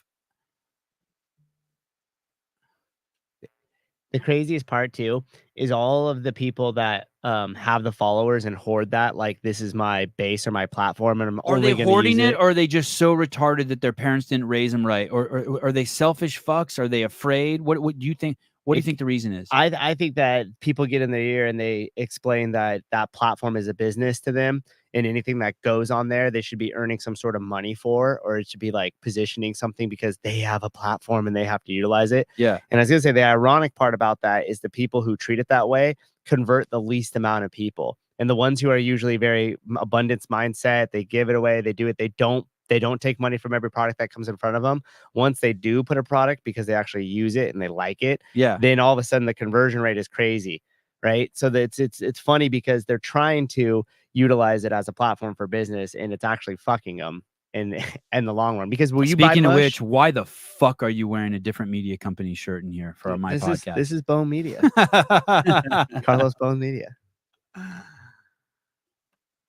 Hey, would you rather have Andrew Hiller, who just you can come in here, Joseph. Would you rather have Andrew Hiller be your coach, who's just a giver? HillerFit, who in every way in his presentation is giving and not taking.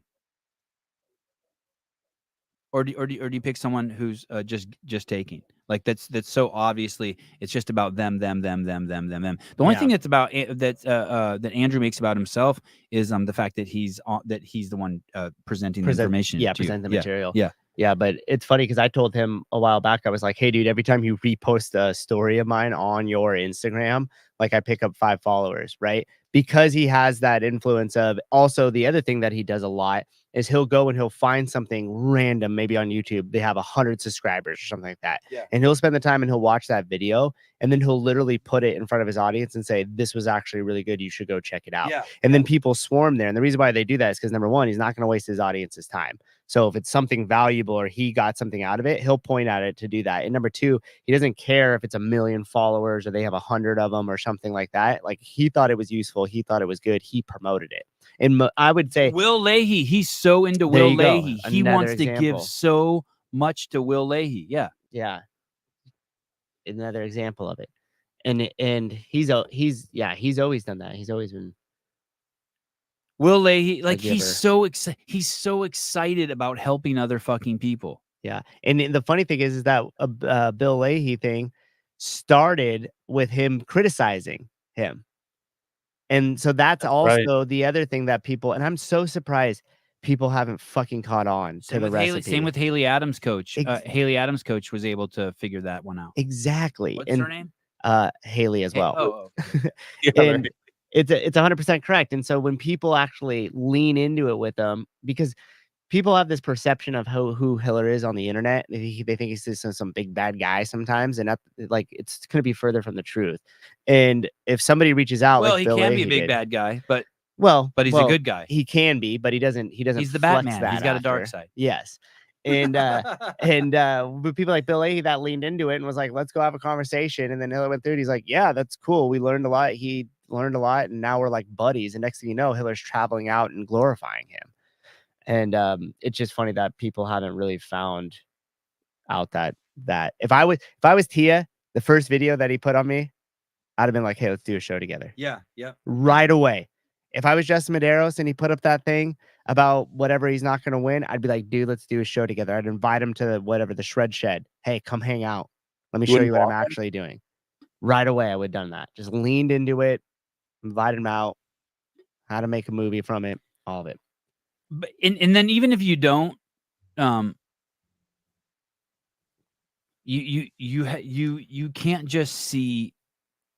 You can't just see what people do to you. You have to see the bigger picture of their value.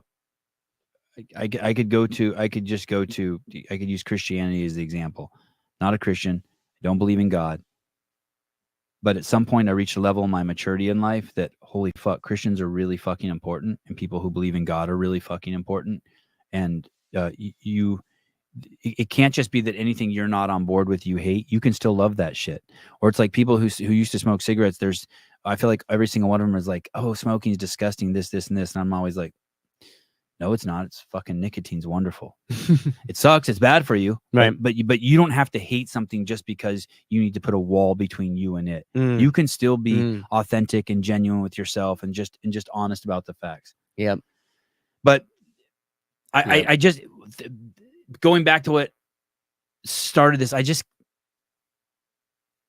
there's no the anytime now I hear any finger pointing or any of that stuff, it's just like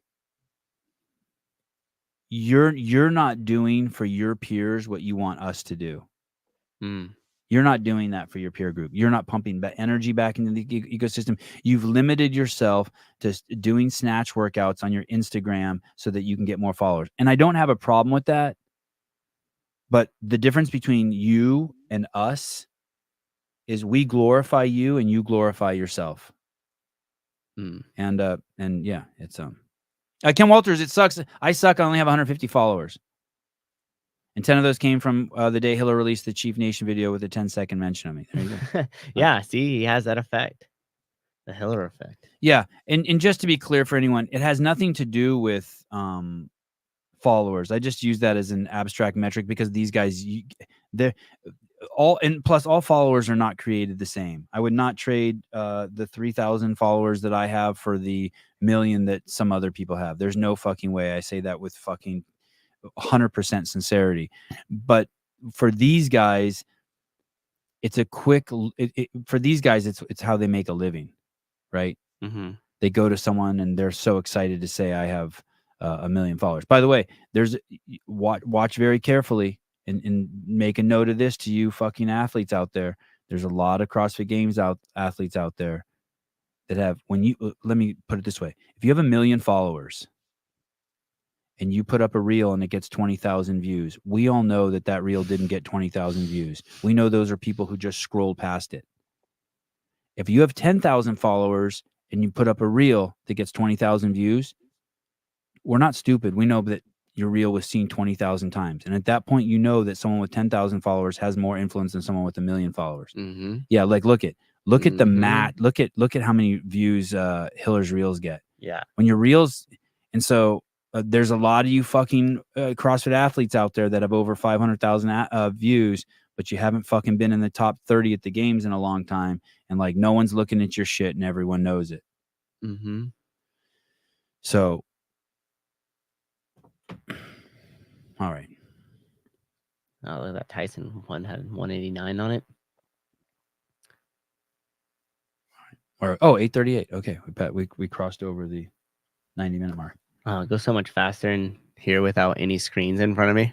Oh no, well, shit. I mean the big screen. So I just was looking up so I could watch Caleb the whole time. But yeah, it's strange without having, like, I don't know how many people are watching. I don't know how the time lapse has been. Like, can you see the comments?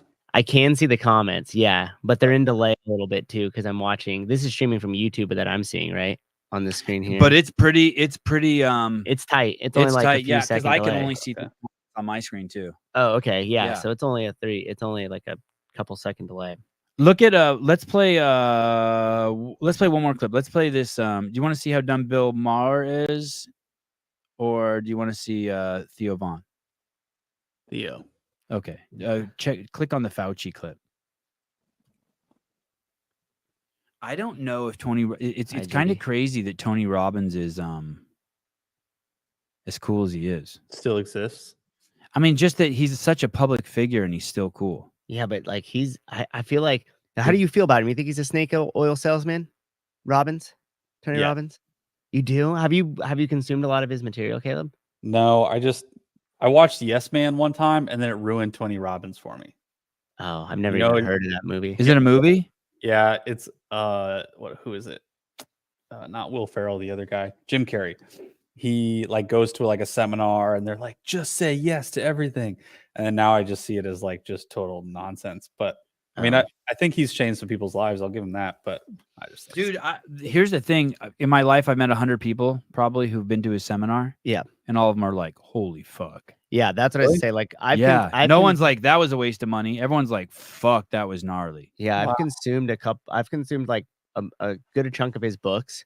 And I've watched like the documentary where they follow him for his like whatever it's called, the Waken. I don't know what it is, but and I think he's got a lot of valuable stuff to offer.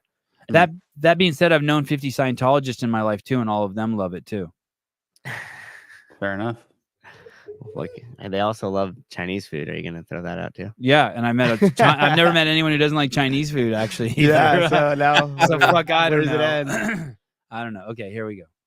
Like I said, it's really hard for me to feel proud of myself. You know. So stop saying that. Okay. Because every time you say that, you're rewiring it back into your body over and over. It's a story. Yeah. It's like there's an old phrase that says, "Tell a lie big enough, tell a lie big enough, loud enough, and long enough. Sooner or later, people believe it." You know who said that? Hitler. Oh, I think you were going to say Fauci. Well, same difference. But yeah, I didn't know it was going to be. We're aligned on that one, brother. You're a quicker thinker than I am. I mean, it's like Holy shit. Yeah, and if you've listened to some of his stuff, I thought huge. Caleb was back there for a second. I know. He's not in the room. He's not in the room with us. I was going to look at Caleb. He's not here. Yeah, that he was really outspoken during COVID too. But he knew how to navigate it. Tony was. Yes, he was. Yeah, because he believed in personal responsibility. And he said on multiple shows, he said this was the biggest missed opportunity to reverse America's health we've ever missed.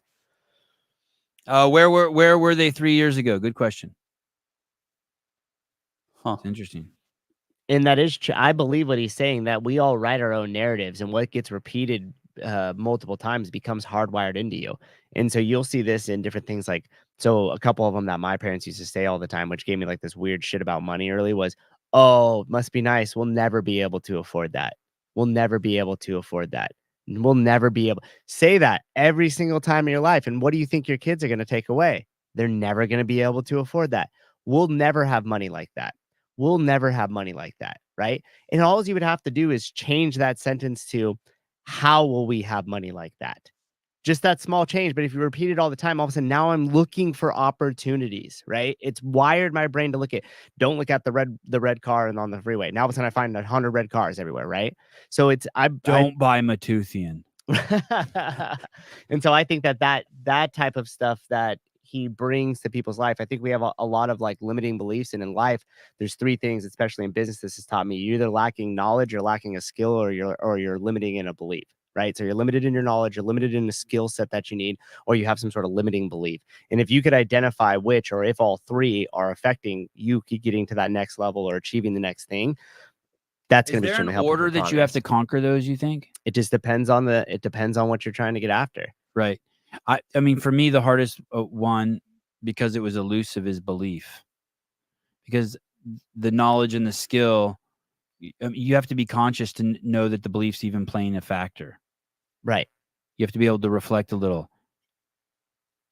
Yeah. Yesterday, we walked by a house on the beach and it was for sale. And my son Avi goes, "Hey, can we live there?"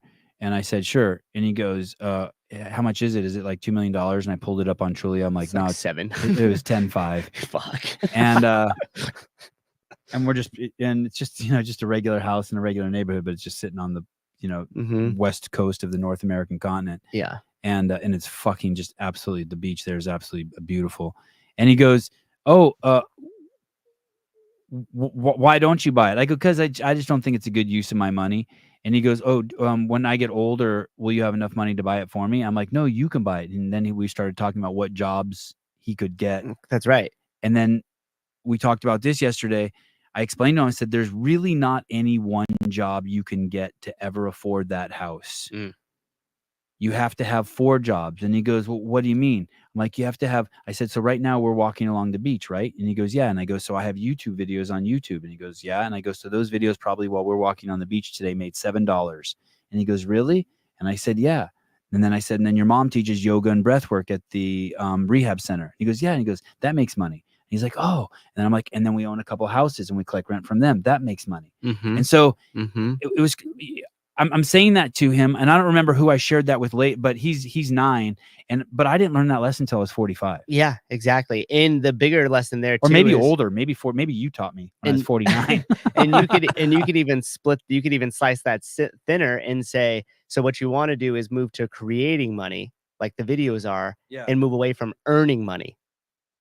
And what would be the distinction? One, you have to show up at a job and trade your time and earn the money. Right. The other one, you could create something and it creates the money for you. So in the case of the Right, video, right. you created that. Now that's going to continuously create money, even Right. in your sleep. Right. If you have to earn it and show up somewhere, that's super limited. Like you'll Right. never become really rich if you're always trading your time for money. You could do it as a W-2, but you need to take that money and then invest it into something that's going to create money. Right. When you're not having to earn it. Right. And that's the only way that you'll be able to do that. Most people don't understand the difference of the two. It's kind of like the premise of Rich Dad, Poor Dad, which is a really popular finance book. Asian guy wrote that? Yeah. Robert Kiyosaki. Here's the thing, though. How about this? I grew up with a poor mindset, the poor man mindset. Yeah, me too. But I was also I didn't attempt to do these things. What do you mean? I never made so now that's the guy I saw being interviewed recently. He says he has 14,000 rental properties and never pays any taxes. Yeah, some of his shit is like he's so far removed from how you could get there that his shit's a little out there now. Yeah, okay. Yeah. That book is still extremely valuable though. So the perfect example is this. So we made the behind the scenes and I didn't know how we were going to get it edited. I just knew that I wanted to do it. I wanted to take the opportunity to do it. And I did it. And I had no intentions of it to make any money. And then as we got closer and closer, more and more people started jumping on board and supporting the behind the scenes. And then we went there and it did really well. And then it led to this, to the membership thing that did really well. Yep. But and all of that's cool. But I never had the whole time I was just like this. I had my head down. Yeah. It's just like, even when they were all made, I only watched like maybe the first one because I don't have time. I don't want to allocate my time to watching those because I have to be making more shit. I have to be preparing more shit for more shows. Yeah. You're creating more. But I looked the other day and the behind the scenes every day gets 1,000 views on the YouTube channel. Mm-hmm. In its aggregate between all 15 shows. Right. Well, when we first started the podcast, that's what we got a day, 1,000 views. We were working our ass off. So this isn't even in terms of money because 1,000 views equates to like 3 cents. Right. But this just accrues to like, okay, I made that and it's in the bank and it's drawing 1,000 eyeballs to the account every single day. Yep. But it's never part of my plan. Now that we've done enough of these, I realize, okay, so we didn't make any money on the open show. Doesn't matter. Brought a lot of attention to the podcast. We're not going to make any money. Matter of fact, it's going to cost us money to do quarterfinals. Right. Doesn't matter. It's going to bring eyeballs to the show. So now I'm starting to think like that, but I would never do those things for eyeballs. It's even Hiller. Hiller claims that he does stuff for click and views. If you're doing stuff for click and views, you don't follow Bill Leahy. Yeah, I was gonna say I don't buy it when he says that. Yeah. I know he might for like one or two things. I know he makes, wants but click and views. I want click and views too. Of course. But there are people out there in the space who are making content just to stay relevant and click and views. I'm never going to come on here and do a podcast just because I have to, or because to stay relevant, or just for click and views. There's no fucking way. And there's no fucking way he's doing that either. There's no way Pedro's doing that. They're like tailoring. There's no fucking way. What? They're like tailoring the content they're finding or creating to get clicks and views, basically. Like they're making it interesting for other people to watch it. Like that's what Mr. Beast is doing, and he's killing it on the highest level, right? Yeah, he's appeasing the algorithm every time. Yeah, he just does stuff for clicks and views, and I'm not knocking it, but there's a difference. And maybe he's even transcended even that now. But there's a difference. There are people who just force shows, and you can tell in our space. It's like, Jesus, that's just forced. Yeah. You look extremely hot today, Susie. Yeah, this is the end of our relationship. How dare he come on? I was paid to wear this, actually. Their sponsor. Yeah. Carlos is a sponsor of mine now. Seema Beaver, but he has said, I want to focus on my YouTube to be 100,000 subscribers, and parted ways with Athena. Oh, Jesus Christ. I don't even know what that means. What does that mean? What do you mean? Hiller wanted his focus is 100,000 subscribers. Yeah. What does that mean? I think that's a goal of his, but I don't. Yeah. I don't think that those two have anything they're correlated. Yeah. I don't think those have any and for something Seema, are you bummed that what's going on here? Are you bummed? Sorry to ask a question, but are you bummed that Hiller and Athena parted ways? Talk to me. What's going on? Seema is very passionate about the Athena and Brian situation. I don't get it. Like she's upset by it. Oh, like it's like I think it's like when my dad used to fight with his family, he would fight with his brothers and shit and sisters, and it stressed me out. Or with his dad, when my dad used to fight with his dad, it would stress me the fuck out. Like he would really, yeah. My grandfather would be at the house like every day for 3 weeks, but I'd never see them fucking talk. Right? They had some sort of conflict. I hated that shit. I'm like, how? Because I'm thinking, I said, how could you ever be so mad at your mom or dad that you didn't talk to them? I didn't. Have you had any family members pass away where money was shifted and had to deal with that at all? No. Meaning like it was at a grandparent. No. Now oh well. Just you wait, brother. Just you wait, brother. Hey, I did have a relative. I did have a relative pass away recently. Yeah. And one of my other relatives said something like, "Yeah, the other siblings are taking care of it," and that made me so happy. Like that's kind of like, yeah, like that would be the worst. Like that would be the worst. It's the worst. And it's happened a couple of times in my family, and every single time I get so resentful and I turn the other way. I'm like, yeah, you broke motherfuckers need that shit. Oh, right. I don't care. Right. Like I'm gonna out earn all of that. I'm gonna out earn all of you. Right. Like, yeah, that's right. You divvy that up. You need it. You need it. Like that's where I go. Just to, but dude, for whatever reason. But dude, if I don't know what it's gonna be like to get old, but if my mom or dad died and they didn't leave the money to me and my sister, like if they fucking gave it to like the fucking a random cousin or like something, the fucking California Tree Project. No, I don't even. If they gave it to a random, if they gave it like to the California Tree Project, yeah. Fuck, right? Like, dude, I swear to fucking God, I'll live in a car before I sell one of my fucking houses, not to give the money to my kids. Like, there's no fucking way I'm not giving this shit to my kids. Yeah. How about when you find out there's a half brother no one knew about? You got one of those happen in your fucking. We could save that for later. Wow. Oh, no. Hey, I would even be okay with that. I would even be okay with at least that. But like to the California, like are you fucking kidding me? Give it to the DNC. It's a donation for the like, dude, here's the thing too. The DNC. Here's the thing too. God forbid. But let's say if I died, I would want my money to go to my parents, and then my parents then to give it down to my kids.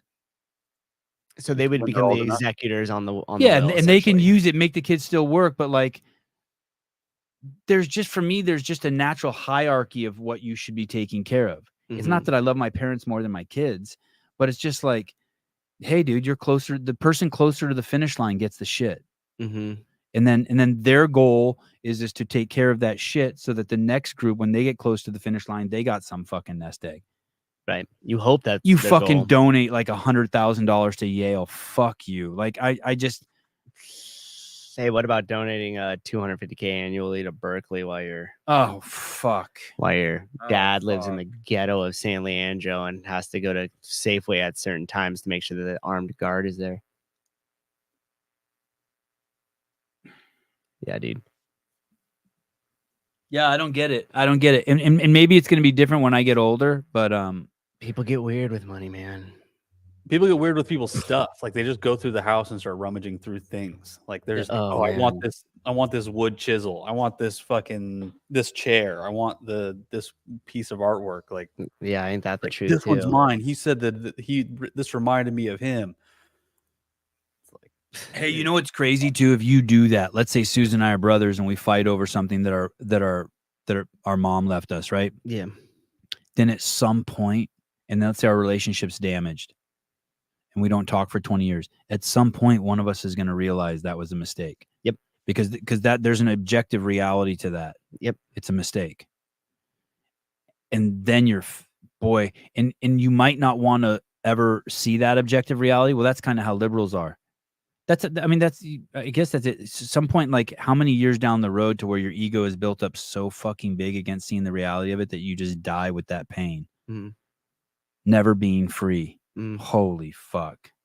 I was thinking the other day, if I was walking down the street and God walked by me, would he look at me and be like, fuck, I made you a great cock? Would he see the outline of my and just be like, fuck? Oh, you got one of those ones, huh? Nice. Like Oh, I gave you that, huh? Like, does he walk by? If God walks by Danielle Brandon, he's like, fuck, what a perfect combination of tits and ass. And That's fitness. my image. Yeah.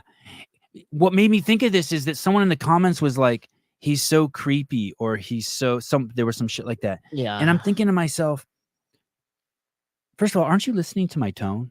My tone is wonderful. So pleasant. It's perfect tone. But yeah, Kenneth left. That was my best work.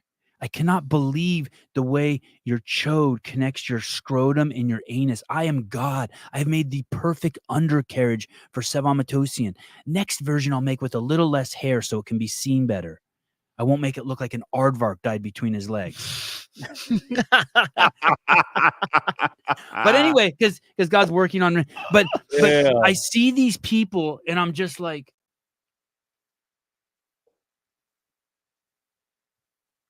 how do you enjoy your life if you're not free?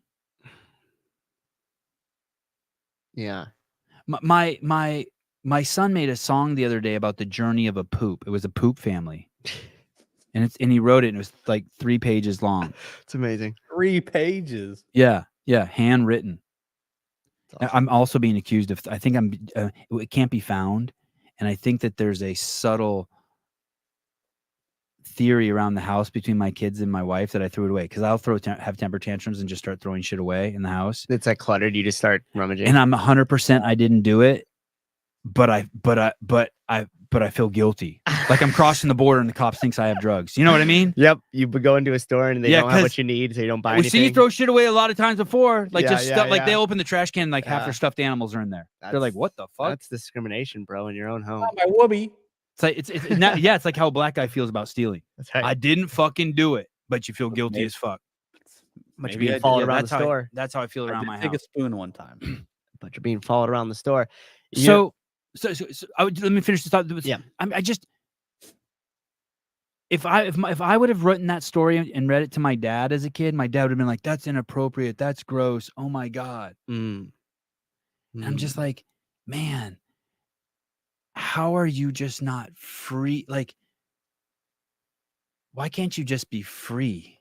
I'm not asking you to,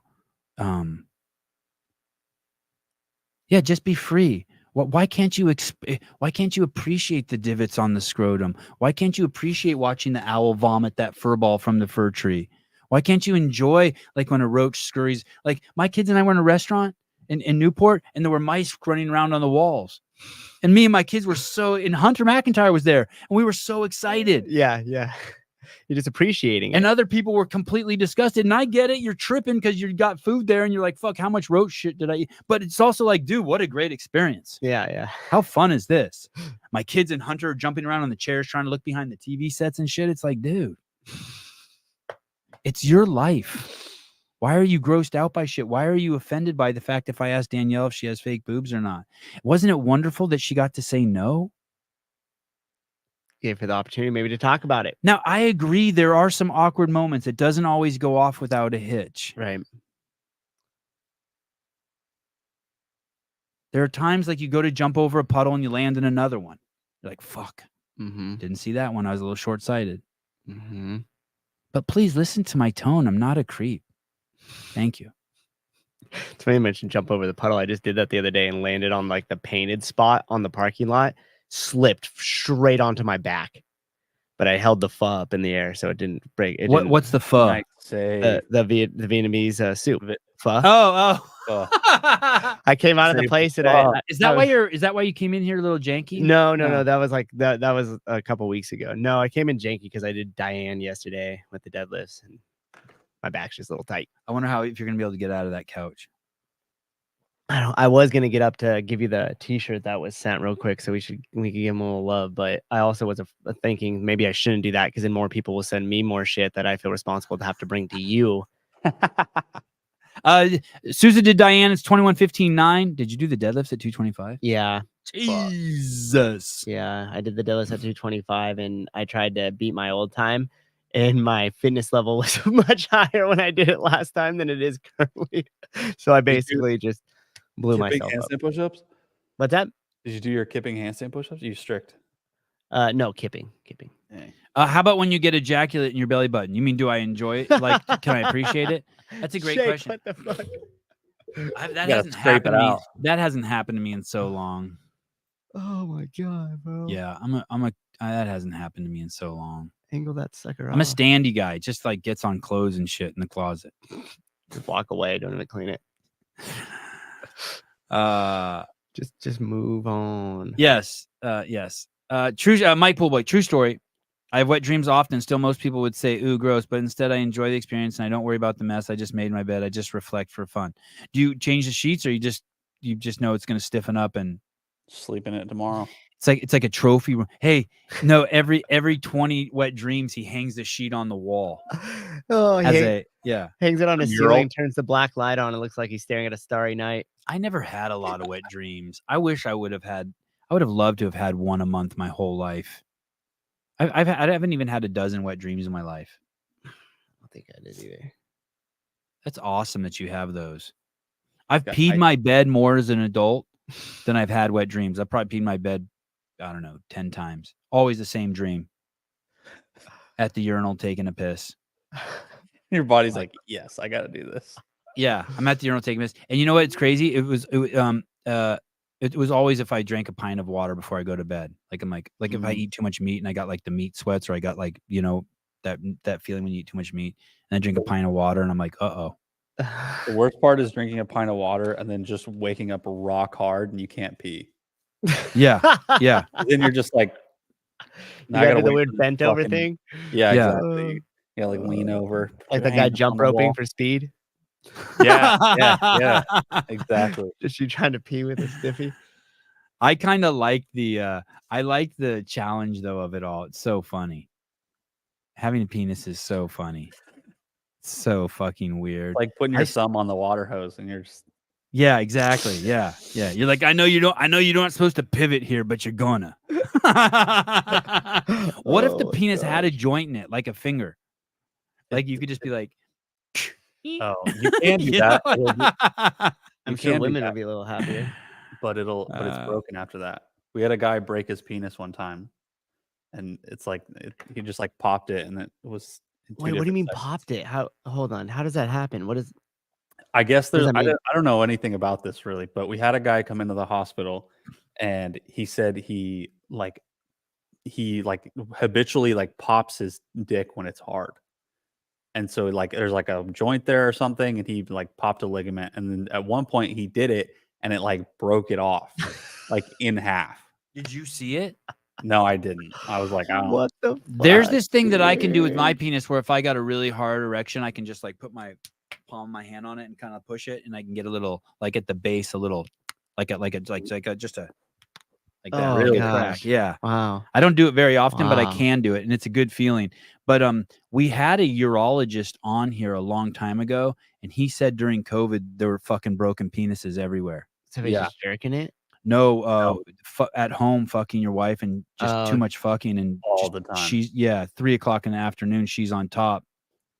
Oh, my wife watched the weirdest movie last night with Emma Stone. I think it's a black and white movie.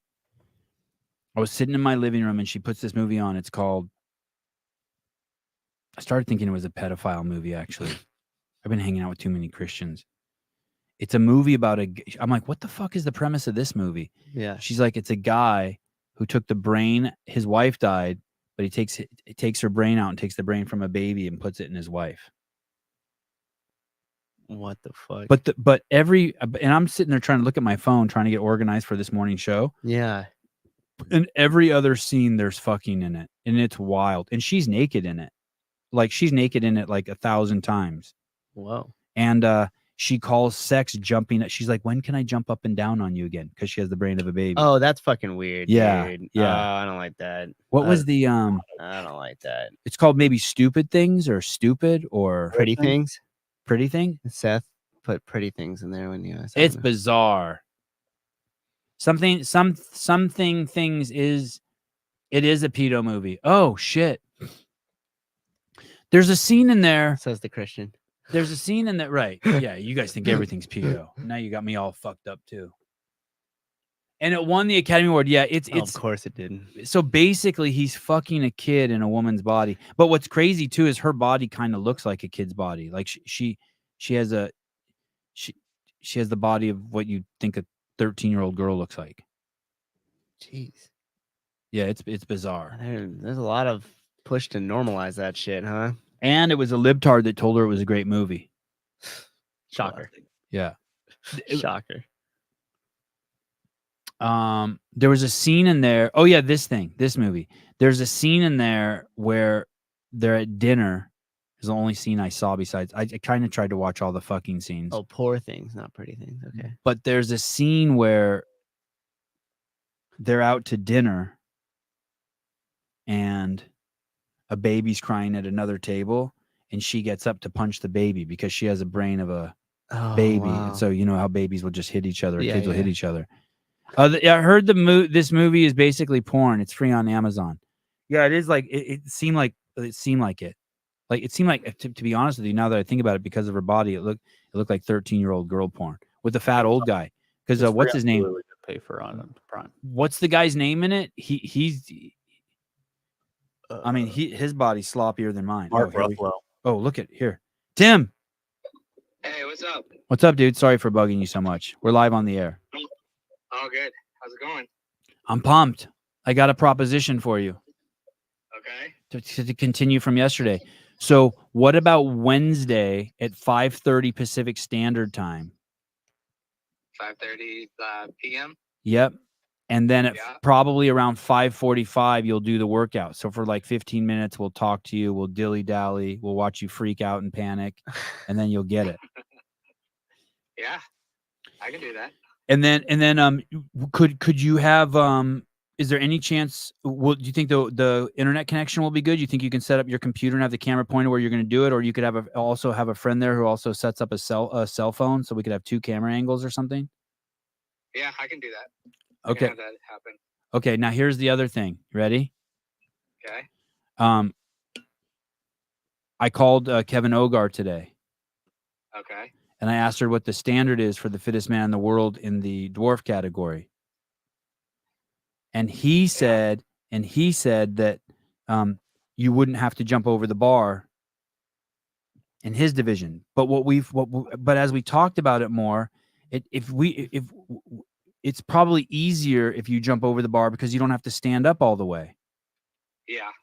Not easier, but faster cycling, harder. Faster. Yeah. Now, here's the thing. Do we draw a line for you on the ground, or do we just use the same bar height as the other dudes use? I mean, the bar height doesn't really matter to me. Doesn't bother me any. All right, fuck it. You're going with the... I'll just go regular bar. Fucking A. Savage. All right. Are you disgusted with the fact that we were trying to make it easier for you? No. Okay, fuck it. All right, good. Not All right. really. Okay. Told you. Now listen. CA Peptides is going to give you $1,000 if you beat them. Okay. That's it. All right. All right. Don't get too excited, buddy. Yeah, but I won't. No worries. Oh my God. Oh, that was good, Tim. So chill. All right, Tim. I will be bugging you. I'll be in touch with you Monday and Tuesday. Maybe we can even get you on for a show before then and talk. All right, cool. You the man, dude. Wednesday, big show. The Sevan podcast, CA Peptides presents to you Tim Murray, fittest man in the world, 100 burpees for time over the bar. All right. I'm excited. You're a fucking boss. Love you, buddy. Love you too, man. All right, ciao. See ya. Fucking A. Easy. He's easy. He's like, nah. He answered that right. Regular bar. Regular bar. Regular bar. Jeez, man. God. When you say love you to people, do most people say love you back? Yeah, actually they do, I think. Really? Yeah. That's cool. Try it out, Caleb. Go about your life and let's report back. But I was starting to sweat a little. Like I broke a sweat talking to him. Like I could feel the love like coming up. You know what I mean? Yeah. Okay. But I don't say I love you to everyone. Dude, I just love how much there's so much buildup in the call. They must have so much anxiety. You're like, all right, hold on, I got something for you. Like, Okay, like, okay, you ready for this? Oh shit! I didn't want to tell him either that that we're gonna give him all the donations that come from the show. Because I just didn't want to like. No, because I that's want a it to cool be prize. yeah, I want it to be just a surprise. Yeah. Although he might watch the show back right now and know. Yeah, maybe. But either way, I hope it's something. I hope it clears $1,000 in donations. That would be fucking amazing. And he beats him and he gets $2,000. Oh my god, that'd be cool. Oh my god, that'd be cool. He's so stoked. Yeah. Happy birthday, Matt Burns. Can we put music to it? No. What is? I don't understand. Like have music playing as he does it. I don't know. Maybe in the edit when Dusty does the edit. Maybe I don't know. Back to penis talk. Yes. Sevan, ever try bouncing a pistachio off into your mouth? What? I don't. You mean just throw it up in the air and catch a pistachio? Yeah, I do that every day. I'm wicked. Oh, I need to make a video of me. Maybe we'll go outside. Susan and I will do it in the street now. Susan, we'll see how far, if Susan can throw a pistachio. As far as Susan can throw it, I can catch it. No, you think so? If he throws a pistachio 60 feet, I will catch it. Members only. In my mouth. That's what I'm talking about, Caleb. That's what I'm talking about. Jody Lynn, you're the best. If everyone does their part and just gives $1, or no, what did Judy say? $2. And Judy's going to count it. We have an Asian accountant. Flick it off your helmet. Jesus.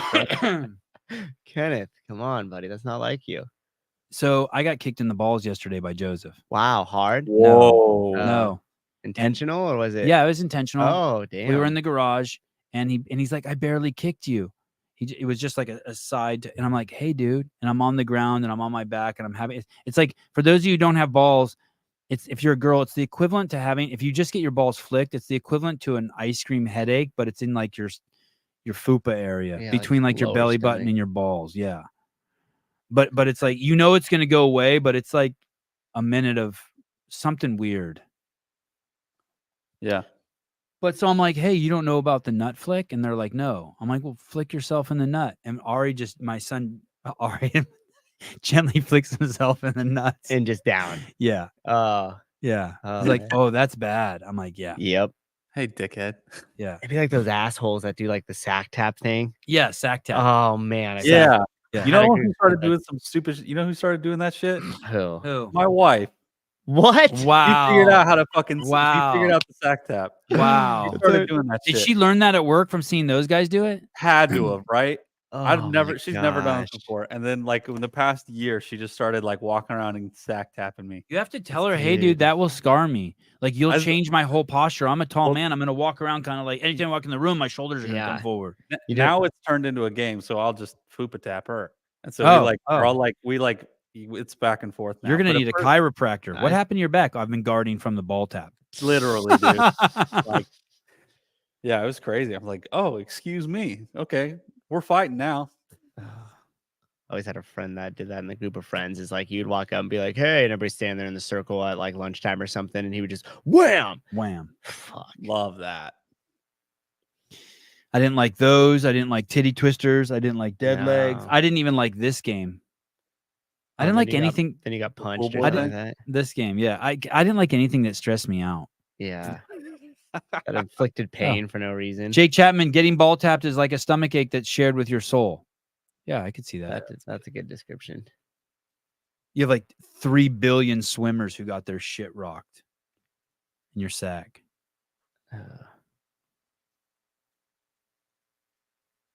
I know. Isn't that great? God, that's so good. I love that he did that. Yeah, pool boy's a beast. Oh yeah, that's hilarious. Hey, that's what you call like being present and taking advantage of your situation. Yeah.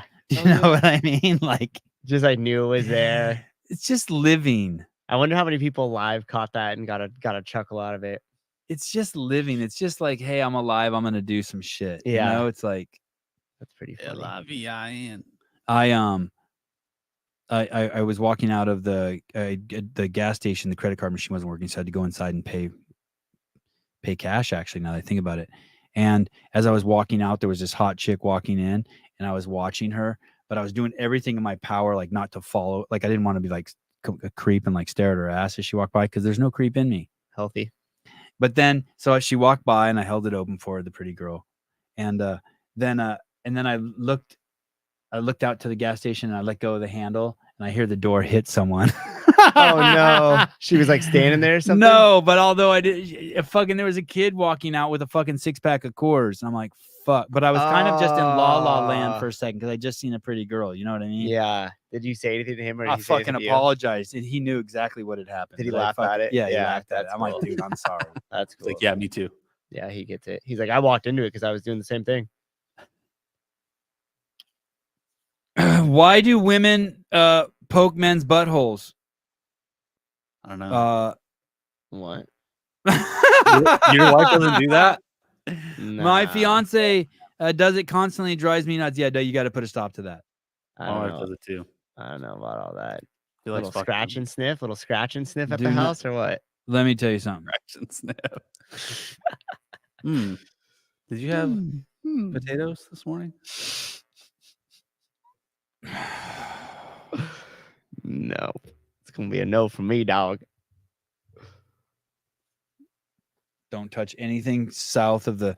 Don't touch anything south of the base. I don't even want my balls touched. Nothing.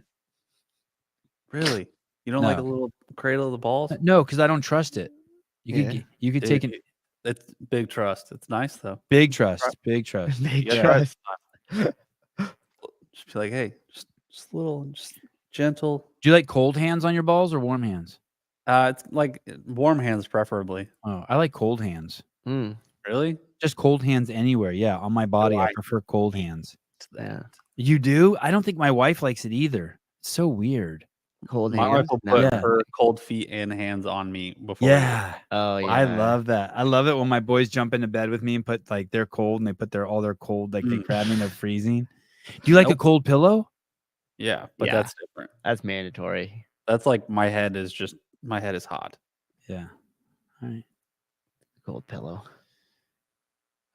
We will see you guys tomorrow. The big news of today's show is that I'm not a creep, and Tim Murray will be coming on Wednesday to put it to Colton and Berman. Yep. Jake Berman. There you go. Talk to you guys soon. Berman. Bye-bye.